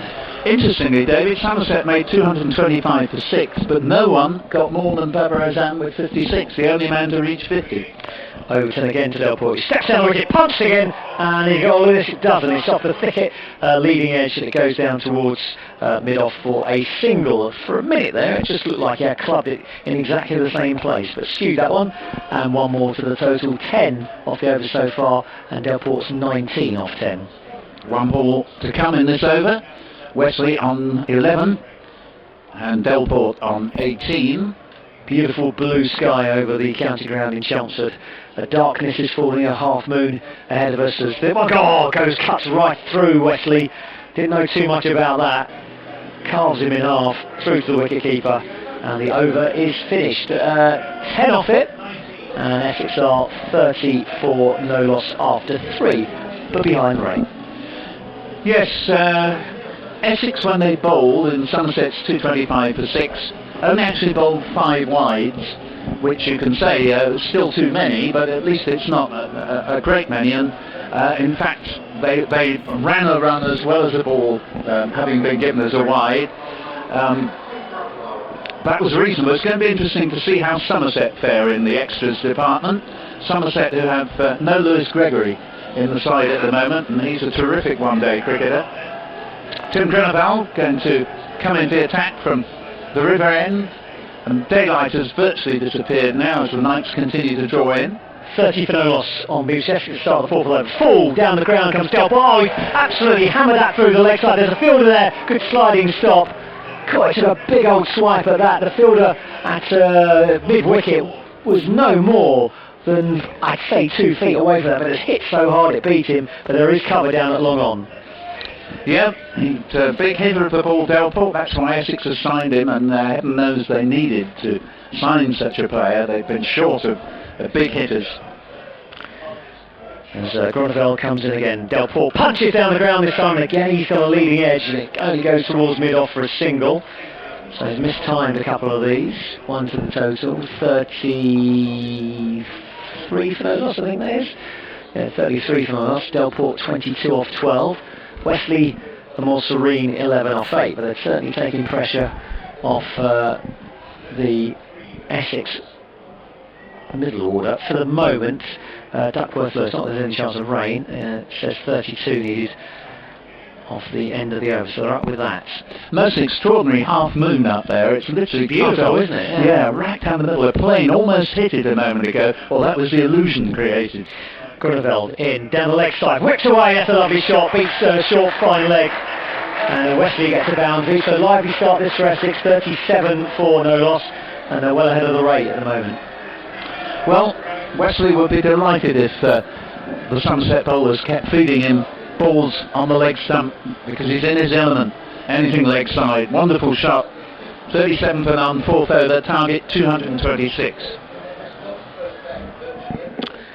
Grenville, number 5 on his back, trots in up to stumps right arm over to Wesley, slow ball, takes a big swipe. Oh, Delport waits a little bit, but he's going to come through for the single eventually, and it is a comfortable single. So 2-1-4-1 so far, the first 4 deliveries, 38 for no loss. Wesley goes to 60 on this very fine evening down in Chelmsford. Again, not a sellout. I expect a little bit more actually, given it's school holidays, but maybe a few people away and out of the country. Yes, I think it's Friday night cricket that really sells out. And Essex, I think, have only had 3 Friday night games this year. Grenville coming right arm round the wicket to the left-handed Delport. 4-5 men in these ring on the offside. Big swipe in the air. Oh, it's just going to fall short of the man at short third man off the toe end of the bat. And he thought it was a bit of trouble there, was Delport, but he just got enough curl on the ball to take it down in front. And this time it wasn't like Amir who wasn't set, the fielder was set, but he just couldn't get there in time. No, that's right, just died quite quickly on him, that one, so it wasn't a chance. And just as well, because Essex need a really good start here to have any hope of getting to 226. Delport takes his guard as Grenville comes in again, bowls slow ball, punch in the air to be out. To the man at extra cover, right on the edge of the circle, and it went like a rocket, but it went straight to the man in his midriff, and in the end it was a comfortable catch, and Essex lose their first wicket. They are 38 for 1, and it's right at the end of the 4th over, an over that was pretty good as well from an Essex point of view, up until that wicket. Yeah, that's a big blow for Essex there, losing their big hitting left-hander, who hadn't been timing the ball particularly well in the few overs that have been bowled up to this point. 4 of them have now been completed. 38 for 1, but that's one of the potential match winners for Essex gone. 38 for 1, 4 overs gone, and you'd have to say that what was an improbable task at the outset looks even less probable now. Certainly you feel that Wesley needs to do what he did against Gloucestershire and bat right through the innings if Essex are to have a realistic chance. Okay, we to the new batsman, the wicket keeper, but it's going to be Wesley on strike. It's change of ends, so in the 5th over here on BBC Essex, and it's going to be a bouncer, in fact a slow ball bounce, and he's looking for a wide down the leg side there, but he's not going to get it, so it's a dot ball to start with. It is Overton continuing from the Hayes close end. So Essex facing a really stiff task here against the side they do generally tend to struggle against. Overton up, bowls full, carved away by Wesley, but again he can't beat the man at point. There's another dot ball as the Seagulls swoop around in front of us. Spotted something on the outfield that they like the look of. Yeah, great warnings out at the moment about people eating fish and chips and having them swooped on by seagulls at various seaside resorts. Thanks for telling me I forgot fish and chips today. As Overton bowls, cut away through the offside, that's going to be 4 runs. It's struck well past backward point, a dive from the fielder, but he can't get a hand to it, and a boundary for Essex. Yeah, I think one of the areas where Essex are going to struggle to match Somerset. Somerset hit so many sixes in their innings, must have been somewhere in the region of 16, I would think. Essex are finding, when they're finding the boundaries, it's because the field's in, but of course in a couple of overs' time the power play will be over. Overton bowls again to Wesley, steps outside of some, that's on straight up in the air, and I think, unless he's going to be lucky here, he's going to get caught. And he is going to get caught. The man coming in from straightest mid-wicket, a comfortable catch. There were 3 fielders converging it, but a good call from the fielder, and 2 wickets to overs, and Essex find themselves in a bit of trouble. 42 for 2 in the 5th. Yeah, slower delivery and disappointing dismissal from Wesley, because he just hit a 4, and as much as Essex need to score it over 11 and over, I didn't think it was the right moment to really take a big risk there. And as you said, any one of 3 fielders could actually have caught that, And I was just saying that he needed to bat right through the innings, and instead he's departed for 20. He has. So after a good start, they're faltering now, and suddenly that pressure is coming on this middle order. New batsman. No, it's Dan Lawrence. New batsman. Max Waller, by the way, with the catch there. Yeah, I didn't think it was Tenduscarter, so Tenduscarter's obviously made the call that Lawrence is in a bit better form, and he's worth slinging up the order here. Yeah, I think Overton in, bowls to Wheater. Oh, is that edge? No, it's through to the wicketkeeper, and it's a dot ball. Good over this from Overton. well, it is, and it has to be said that Essex are not batting with anything like the conviction Somerset did earlier. I do think it's easier to bat in daylight than under the lights. Natural light for me always preferable to floodlights, but rather disappointing dismissals. Admittedly, it's scoreboard pressure that's obliging Essex to try and play a shot at every ball. And he's Duckworth versus the end is over now 59 as the bowler comes in. That's driven down the ground. It will just be a single. It's going to have to be a quick one as well. Shy at the stumps would have been interesting, but it wasn't a good pick-up. I think that's Azam. I could be wrong, but that's the end of the over anyway. Essex 43 for 2 after 5. Yeah, 43 for 2. And that's with the field in after 5 overs, and if you multiply that by 4, you get a score of 168. Yeah, 168 or 71. We'll get there. Yeah, 172. I wish we never started that. Never was bottom of the class in mental arithmetic. Never do on their math. But the point I'm making is, even in the power play, they're still massively under the sort of scoring that they need. They should, from 5 overs, have got a quarter of 226, which is well over 50, and about 56, but they haven't. Grunewald's in. Begins the 6th over, and that might almost have been caught and bowled there. Technically, he looked to me just about to get a left hand to it, just before it went. It would have been a great catch had he caught it. Wheater moves up to 2. Scored to 44 for 2, but really it would be nice to think that Wheater, who got so many good scores for Essex in his first period with the club, since he's come back he's made good starts but never really converted anything into a big score. Tonight would be an excellent time to do it. Grunewald to Lawrence, single out to backward square leg, 45 for 2, Lawrence off the mark. Pressure on for the Essex batsman. It's one of those cases you just want them to swing and see what happens, or slowly build but fall well short of the total. I think I prefer at this stage just to swing and see what happens. You never know. You may suddenly get a quick 30 or 40 and you're back in the game. Obviously, alternatively, you could be out quite quickly. Grunewald in. Bowls to Wheater, and Wheater with a Chinese cut, looking to work it to third man. It goes instead to backward square leg and run off Van der Merwe, and they get a single. And Wheater rather unconvincingly along to 3, and the score to 46 for 2 in the 6th. Remember, Essex is struggling in the competition so far, 5 points from their 6 games, and with a potential rain out as well down at Glamorgan, they'll be in dire straits, you would imagine. Grunewald bowls, and this ball is very nicely played for 4.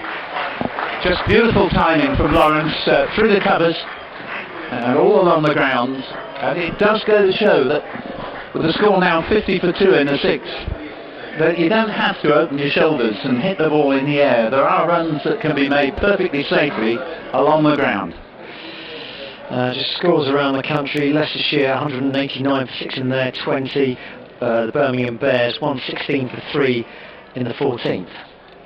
Grunewald to Lawrence, waits for this, edges it to short third man, and Wheater was gone for all money if that had hit, but it misses, and they get the single, and it's 51 for 2, and Lawrence moves along to 6. Yeah, before taking risks swinging at the ball and trying to get run out. They shouldn't do.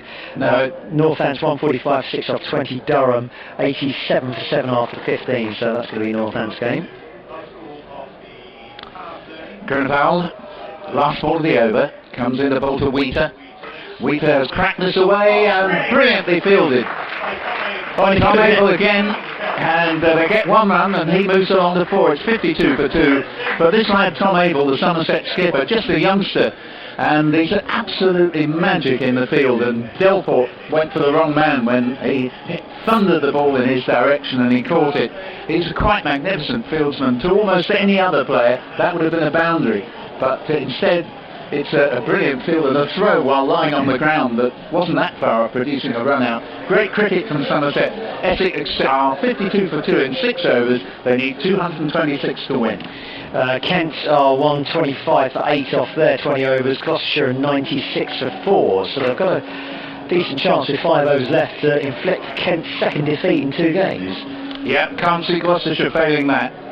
They've got man they got from Middlesex, Ryan Higgins, who can hit the ball to kingdom come. And if he's still around, I haven't seen the scorecard, but it's just about the time he'd come in, round about number 6. That game could be over very quickly. Jerome Taylor is being switched to the Hayes close end. Number 75 on his back. Will bowl initially to Adam Wheater. I see you've even brought gloves. I've really under-clubbed here on my clothing, especially because I've got to get the interview. Taylor's in, bowls, and Wheater premeditates and picks up 4 runs. He steps outside off stumps, the ball away fine leg, and brings it a boundary, goes up to 8. It's 56 for 2, but what I would say there, David, he hasn't faced the ball from Jerome Taylor before, and that was premeditated. It's come off that time, but I don't think you can premeditate and expect to get away with it very often. Well, they've got to take some risks, haven't they? Well, that is true. Duckworth-Lewis, yeah. Is that 70 at the end of this over? It looks like 70. Yeah, they're not so far behind on the runs, but critically they've lost both openers. Taylor braces in, bowls, and not timed by Wheater, gets an under edge, looking to work it through the offside. Potter just behind. Essex's players seem to be picking out the fielders more often than not. Well, Bantam was basically picking the gaps in the crowd. Yeah. He was hitting so many sixes, and Somerset did hit a rash of sixes. Taylor again. 5 runs from his first 2 balls of this over. Balls to Lawrence. Lawrence works it a backward point. Well, backward point, no run. 57 for 2, halfway through the 7th over. Target 226. He hit it well there, Dan Lawrence. He just couldn't quite get the bounce off the pitch to take it over the infield. Yeah, they've got to start raining 6s to get themselves ahead of the game. Taylor again. Passes umpire Neil Bainton bowls. And he steps outside leg to make room for a shot, but Taylor saw him doing it and therefore bowled the ball a little bit wider of off stump. And Lawrence at full stretch could do no more than reach the ball and play it back down the pitch. Yeah, too wily, Jerome Taylor. Sort of West Indies last night were playing India in was it T20? India absolutely battered them. Taylor gets towards the top of his run up at the Hayes close end. Quite a chilly evening now. Comes back in again. Poles and Lawrence will pick up 1 run here. They might even pick up 2 because there's no pace on the shot, and this means they can easily get back for a second by the time the man on the mid-wicket boundary can hair in and do the fielding. And he was Ed Byram, but score goes up to 59. Just turned 9 o'clock here at Chelmsford. Essex still require 167 to win this game. A long, long way away. Lawrence has got a couple of half centuries in this season's competition. Faces the next delivery from Jerome Taylor. Works this ball away. I think they may well get back for a second again here. Goes again out to Byron at deep mid-wicket. 2 more, 61 for 2. Good cricket from Lawrence. Takes him into double figures on 10. Wheater 1 shy of that on 9. 7 overs gone, 61 for 2. Further 165 needed in 13 overs. Yeah, required rate creeping up to 13. Now I remember it was 11.3 to start with. And just that scoreboard pressure slowly building just to that little bit more. It's going to take some risks from these batsmen because they've got to get the boundaries. They need at least a couple and over plus runs off the other balls. And they're just about to take some pace off the ball as well, Somerset. Slow left arm Rudolph van der Merwe will bowl from the river end, the 8th over. 165 needed off 13, only just shy of 13 and over. Seems highly improbable particularly as there's no real suggestion that the sixes are going to come for Essex. Let's hope that that will now happen, but so far Essex have not remotely matched the Somerset batsmen throughout the innings, really. A good 4 or 5 of the Somerset batsmen all hit sixes, as here will be just the 1 run out to Babar Azam, coming in off the mid-wicket boundary. The run goes to Wheater, takes it into double figures on 10, 62 for 2 in 7.1.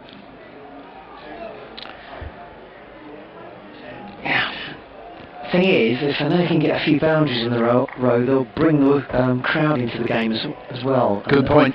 And they'll become their extra man. Brandon Herbert. And this ball has been hit. I think that's 6 all right.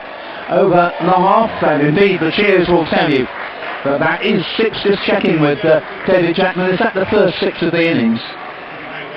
It is indeed. Well, Somerset got 2, I think, in pretty much the first or second over. So, however, it's very welcome. 68 for 2. Lawrence, good shot from him over extra cover. Moves on to 16. Van der Merwe bowls to him again. A bit shorter, well played by Lawrence. Just be a single out to fairly deep extra cover. Byron Fields has scored to 69 for 2.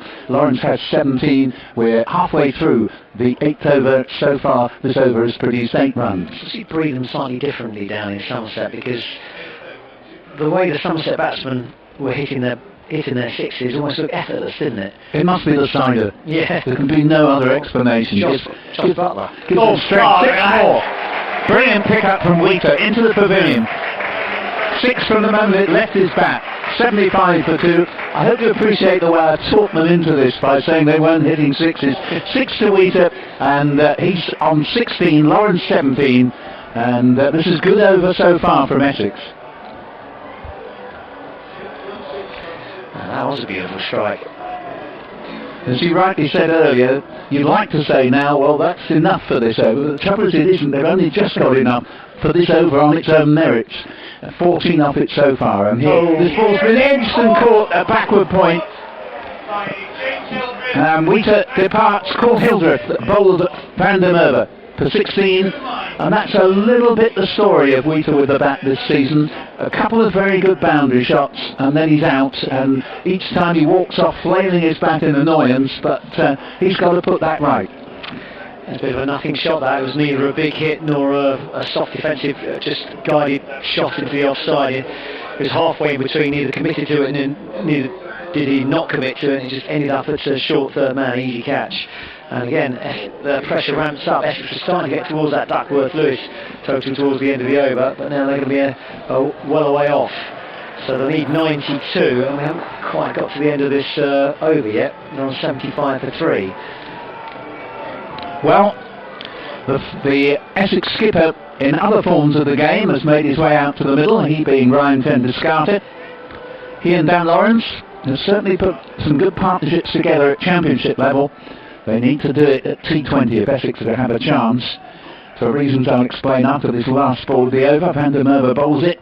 Ten-Descartes runs it no more than a yard into the offside. Wicketkeeper picks up, and the over ends. So the still at the end of that over, despite the 2 sixes, there are only 14 off it, and that's pretty much what they need every over from here on in, with Essex 75 for 3 in 8.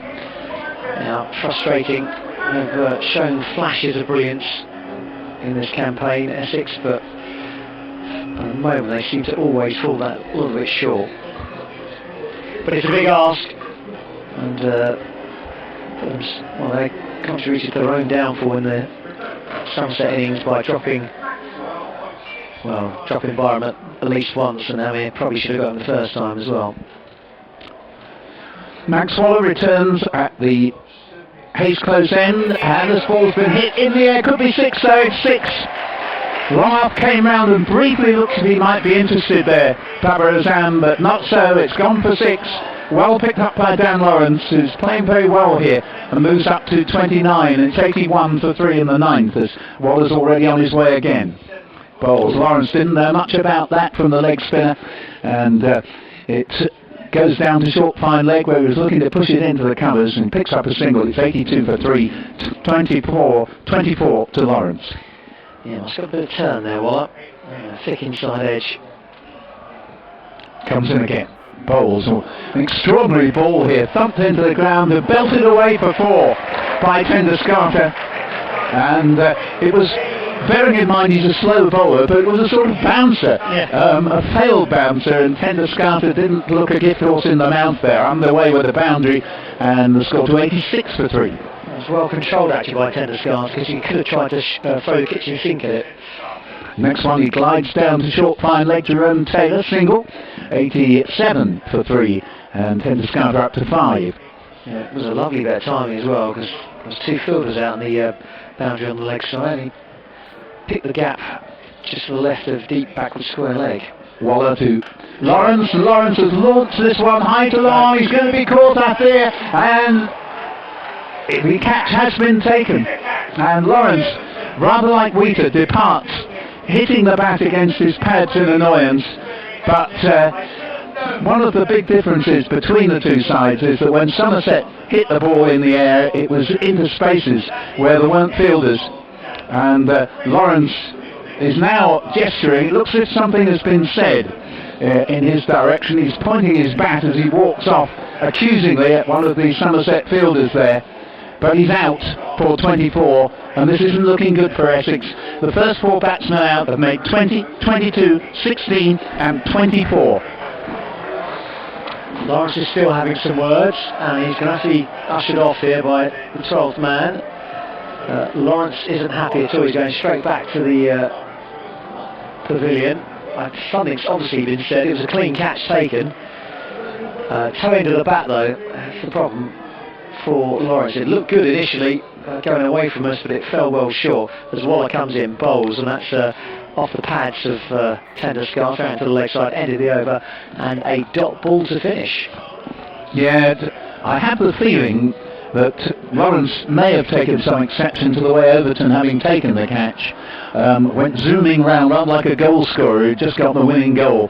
And whether that was what offended Lawrence, I don't know. It may have been something said by one of the closer fielders to him, but I'm afraid the moral of the story is that in attempting to hit another 6, he didn't really get all of it, and has holed out there. And now we have what you'd really call the last partnership of genuine substance. Tenduscarter joined by Ravinder Bopara, who begins with a sedate single to long on, who is Craig Overton, the score to 88 for 4 in 9.1. Yeah, I was looking at the Essex batting lineup in the county championship, and you know, it's been pretty much the same 4-5 as the top order for the last 10 years, isn't it? Yeah. Come back to that, but here's Van der Merwe again bowling, and dot ball played back to the bowler by Tenduscarter. I need to get some young blood in there at some point. Just hearing Gloucester have beaten Kent in this division by 5 wickets. Kent's second defeat only. It's a full toss, and that is taken by Tom Abel in the covers, and Tenduscarter goes, and things go from bad to worse for Essex. Tenduscarter caught by Abel, full toss, men on the full, and he's just hit the slow left arm, Brother Van der Merwe, straight into Abel's hands, and Essex declined to 88 for 5, and well, it'll take a miracle for them to win now. Yeah, well, they've got to keep going, Essex. There's no point ending up falling a tiny bit short. Run rate should matter to them at the moment. They've either got to get the points or not get them. They're a long way off. They're almost definitely not going to win this game. So they've got to start teeing off and see how close they can get. You never know. You never know, but well, the batsman could hit it. Paul Walter. Yes, I would amend the statement, you never know, to you don't always know, because a lot of the time what looks as if it's going to happen does in fact happen. No, absolutely, they're almost, yeah. If you had the little score percentage thing, it would be 99%, probably 1% in Somerset's favour. And I think by the end of this over, because those wickets have gone down, Essex would be expected to have 123. They're 30 up behind on 88 for 5, and Van der Merwe's in the bowls to Walter, a massive figure at the crease, and just going to take a sedate single to backward square leg, deliberately played by Walter, and score to 89 for 5 as we approach the halfway mark. Let me just check at what Somerset were at the halfway mark. They were 97 for 2. Not that far ahead in terms of runs on the board, but only 2 wickets have gone down, whereas Essex have lost 5. And so far, Essex have had no worthwhile scores from batsmen beneath their top 5. Oh, this is going to be a 6th wicket. It's up in the air. Wicket-keeper will catch this easily. And Bopara departs. 88 for 6 on the board. Bopara is caught by Tom Banton, whose wicket-keeping off the bowling of Roloff van der Merwe for 1. And 89 for 6. Well, I described the defeat at Taunton last year in this fixture as the worst ever Essex T20 performance I'd seen. This actually is a bit better than that because of Bopara's superb bowling, but I'm afraid he hasn't been able to make any impression with the bat. How much can I give you to do the end of match interview? What's it worth? 50 quid. Alright, okay. Cool. You're a cheap man, cheap date you are. Yes. You're not the first person to make that observation. Yes, well, Essex have the worst of the cabin here for the spectators and for everyone else in the field is for them just to dob the ball out. Here's the next ball from van der Merwe, and shout for LBW in the wicket. And van der Merwe will be on a hat-trick next ball, and Walter is out. LBW kept a little bit low, looked a reasonable decision from the umpire from here, and Essex are 89 for 7 and look to be in a great hurry to get off to Cardiff. Yes. Dear me. Oh dear. Oh well. Essex know their frailties with the batting. Just too big a score for them. Just haven't got the quality all the way down the order. There's going to be a massive. It'd be great if they win the county championship this season. They've got a really good chance of doing that. But if they want to do more in the one-day competition, they've got to start looking at freshening up the team. And no, you're right. Van der Merwe 2 overs, no maidens, 4 for 16. And Dick, who's very kindly joined Anthony Gibson on the Somerset line, but he can take no more of this, and he's off on his way. He's come here, he's had his meal, which I must admit he's thoroughly earned. You may have read of the food shortage in the Southend area. But anyway, over to you, David. Next delivery in, that's going to the leg side by Harmer. It's going to be a single. Perhaps second, no, it's going to be 1 for the total. 90 for 7. I don't necessarily think the captaincy of Harmer has worked especially well in the T20. It's funny, he was dropped for the last few games of the 50 over as well, wasn't he? As far as my... Yes, you're right, he missed a couple of games, yeah. I mean, an absolutely superb bowler in the county championship. Probably the best the last 2 or 3 seasons. Next to the reserve by Waller, that's squared up. The new batsman who's Aaron Beard out into the offside, and a single for the total of 91 for 7. But the whole enterprise needs a little bit of a rethink. Yes, I mean, Simon Harmer in the championship, we'll come back to that. Waller in, that's a big sweep by Harmer, that's thick inside edge down towards short fine leg for a single, 92 for 7. If you gave me the choice of all the players in the county championship to pick a side where I could have people from anyone I like, he'd be my number 1 pick. There's no one to match him in the county championship, but he just doesn't actually come off in the same way in T20, where he tends to go. Waller in again, bowls, and Beard punches down the ground. There could be 2 here. It's gone wide along on foot. Now they think about a second, but it's good fielding, and they don't come back for one. 93 for 7. And just over the last few years, there's been too many evenings like this at Chelmsford. Yes. In the old days, we'll say the glory days, when they used to get to finals every so often, the crowd used to be raucous, involved, and it just hasn't been like that. There's been too few evenings. Quick to the leg side. Is that caught? Look, what a catch! Coming forward into the leg side, and it's Tom Abel again. The ball looked like it hadn't carried. He threw himself forward. He scooped the ball millimetres off the ground. And Harmer goes. Essex are 93 for 8, and there's been some stunning fielding from Tom Abel tonight, and I reckon that was probably his best catch. No, I think you're right. He's amazing there. You just basically, if you were taking a team to take on Somerset, you'd be very well advised to say, gentlemen, can I make 1 point? I want all of you, when you're batting, to note where Tom Abel is fielding. It won't be on the boundary. He will generally be either cover or mid-wicket. And for goodness sake, don't hit the ball anywhere near him, because he just literally takes wickets with his fielding. And I've seen him effect incredible run-outs as well, with throwing while lying on the ground. And we saw an example of him nearly doing that earlier today. Spin is absolutely unravelling Essex here. 6 wickets have now fallen to spin. Waller into Zampa. Oh, is he? Oh, that was almost a stumping. Zampa trying to flick the ball down the leg side. He's completely missed it. And it's gone through to the wicketkeeper. In fact, it wasn't down the leg side. He just missed the ball completely. And luckily for him, the keeper didn't take it cleanly, because otherwise he'd been about 2 feet outside the crease and stumping off his first delivery. But I'm afraid it's all over here by the shouting. 93 for 8. That's 12 overs gone here on BBC Essex. And Essex have fallen well short. Yeah, 4 wickets for the man who's now on a hat-trick, Roelof van der Merwe. 4 for 16 in 2 overs, and on a hat-trick, and 2 for the leg spin of Max Waller. Van der Merwe is slow left arm, so 6 wickets of the 7 have gone to spin. I think I should have taken you at 50 quid. As Van der Merwe in, struck away to the leg side, good hit by Beard, that's going to be 6. But yeah, just get back to those evenings that we used to, the halcyon days, as it were, of T20 for Essex.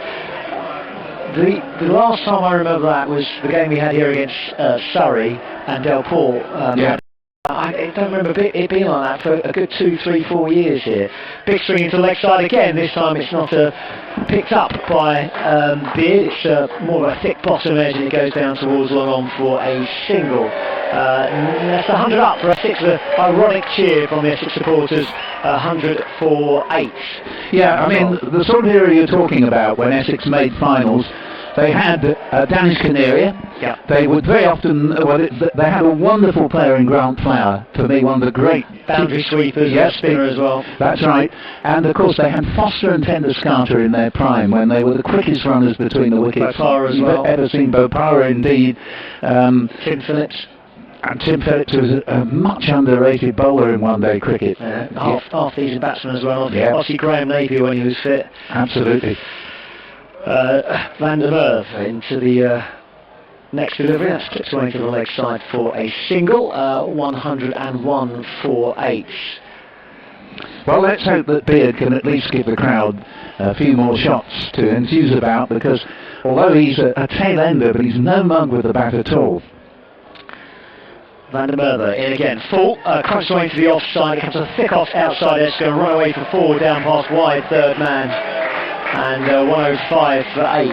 But always the secret of those games down here at Chelmsford was getting the crowd involved, getting the crowd on the field. And if you hear anyone from that era that used to come down here, they hated it. They hated it, and the crowd caused half the misfields. And they loved the running between the wickets, between Foster and Tenduscarter. That really got them going. Yes, there was that match here against Surrey when Scott Styris and Foster saw Essex home from an improbable position. Pulled away to the leg side, that's going to be out. Down on the boundary edge. He got a lot of it, Beard, but didn't get enough. And deep square leg, deep mid wicket runs round and picks it up. And 9 down for Essex, 105 for 9. Beard goes for an enterprising 13, but it was going to be nowhere near enough. And just one more wicket needed. Mohammed Amir, who's cost a few runs this evening with a couple of poor fielding efforts. Yeah, it's 5 wickets for Roelof van der Merwe here with his slow left arm. And then of course you get people leaving pay good money to come here, and they've seen 12 overs of Essex batting, and it's been pretty poor. It has. It's a lot of it you have to put down to scoreboard pressure, because when you start out needing over 11 and over, to give some credit to the batsman, they can turn round and say, well, what was I meant to do? You know, we were actually scoring at 8 and over. The rate had gone up from 11 and a half and over to about 13, 14 and over. You do have to have some sympathy with them there, but certainly it's not gone at all well. Yeah, it's just when you see hitting like you saw the Somerset boys do, that clean hitting, almost effortless hitting. Yeah. Isn't it? I mean, I'm bemused to know how on earth Somerset have lost 4 of their 6 games this season before this one, because they batted brilliantly. They've been absolutely electric in the field. Quite wonderful performance in the field, some great catches, some brilliant ground fielding. Tom Abel would be a leading candidate as the best fieldsman in the country. And again, you'd have to say, with the progress he's making and so many England batsmen underperforming, you have to consider him. Slip in for Zampa as Van der Merwe comes round, look at bowls, that's clipped away, it's going to be 4 runs. down towards third man, and forward to the total 109 for 9. That's the end of the over. And just one more point on the crowd. You know, lots of young kids in tonight. It's school holidays. Yes. And it's a shame for them. Some of them might be their first experience. Maybe they like it because there's been a few boundaries. They don't really care if Essex win or lose, but you'd always hope that the home side does the job for you. Well, you can imagine their sentiments really. I mean, they've come along here and they get handed the 4s and 6 signs that they can hold up, and their attitude will be, the trouble was that we kept holding them up for the wrong team. Well, at least we can have a laugh about it. So, okay, we're in the 13th over here on BBC Essex. Just 1 wicket required for Somerset to have a huge win. Essex still require 117 for victory. Pushes back to the bowler. Nice, solid batting. Yes, Van der Merwe with 5 for 32 in 3 overs. Waller in again. That's a big swipe down the ground. Full length delivery from Waller down towards long off for a single. At least the half moon looks beautiful. It does, yes. I won't quite say it's worth the entrance money, because you could have stood outside the ground and admired the moon. I'm trying to take the positives. Next delivery gets clumped back to the bowler, bump ball by Zampa. Well, I think the positive for you, David, you have the pleasure of doing the interview. Yes, I should still be here around about 12 o'clock tonight. Thank God I took the car as this one's clipped down the ground for a single. I was contemplating getting the train or the bus back, but I thought to myself, no, I'll pick up the car. I'll hedge me bets. That's a single to the total, 110 for 9. Brings Amir back onto strike. Essex require just 116 to win. Amir bowled coming down the pitch, and that is the end of it. And Waller with a big cheer. And there's clearly something going on there with the Somerset players, because they're really up for this. I don't know if the words have been said between the Essex and Somerset players beforehand, but there's been lots of celebrations. And Waller gets the final wicket. Amir trying to clear the boundary, stepping away to the leg stump. That's a comprehensive victory. Essex all out for 111. They lose by 115 runs. 225 from Somerset was just too much. The batting of Somerset really outstripped the batting of Essex, but the scoreboard pressure did for the Essex batsmen. Wickets fell cheaply in the first 3-4 overs. It was always I'm not sure what they could do in a short space of time. No, they've been narrowly outplayed here today. And I might 13th over being bowled, and they've lost all 10 wickets inside 13 overs. And last year, in what I then thought was the worst T20 performance I'd ever seen from Essex, I think that was over in the 13th over as well. And the disappointing thing this time is that some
to start at, I think it's 6:30 or 7, it's one or the other.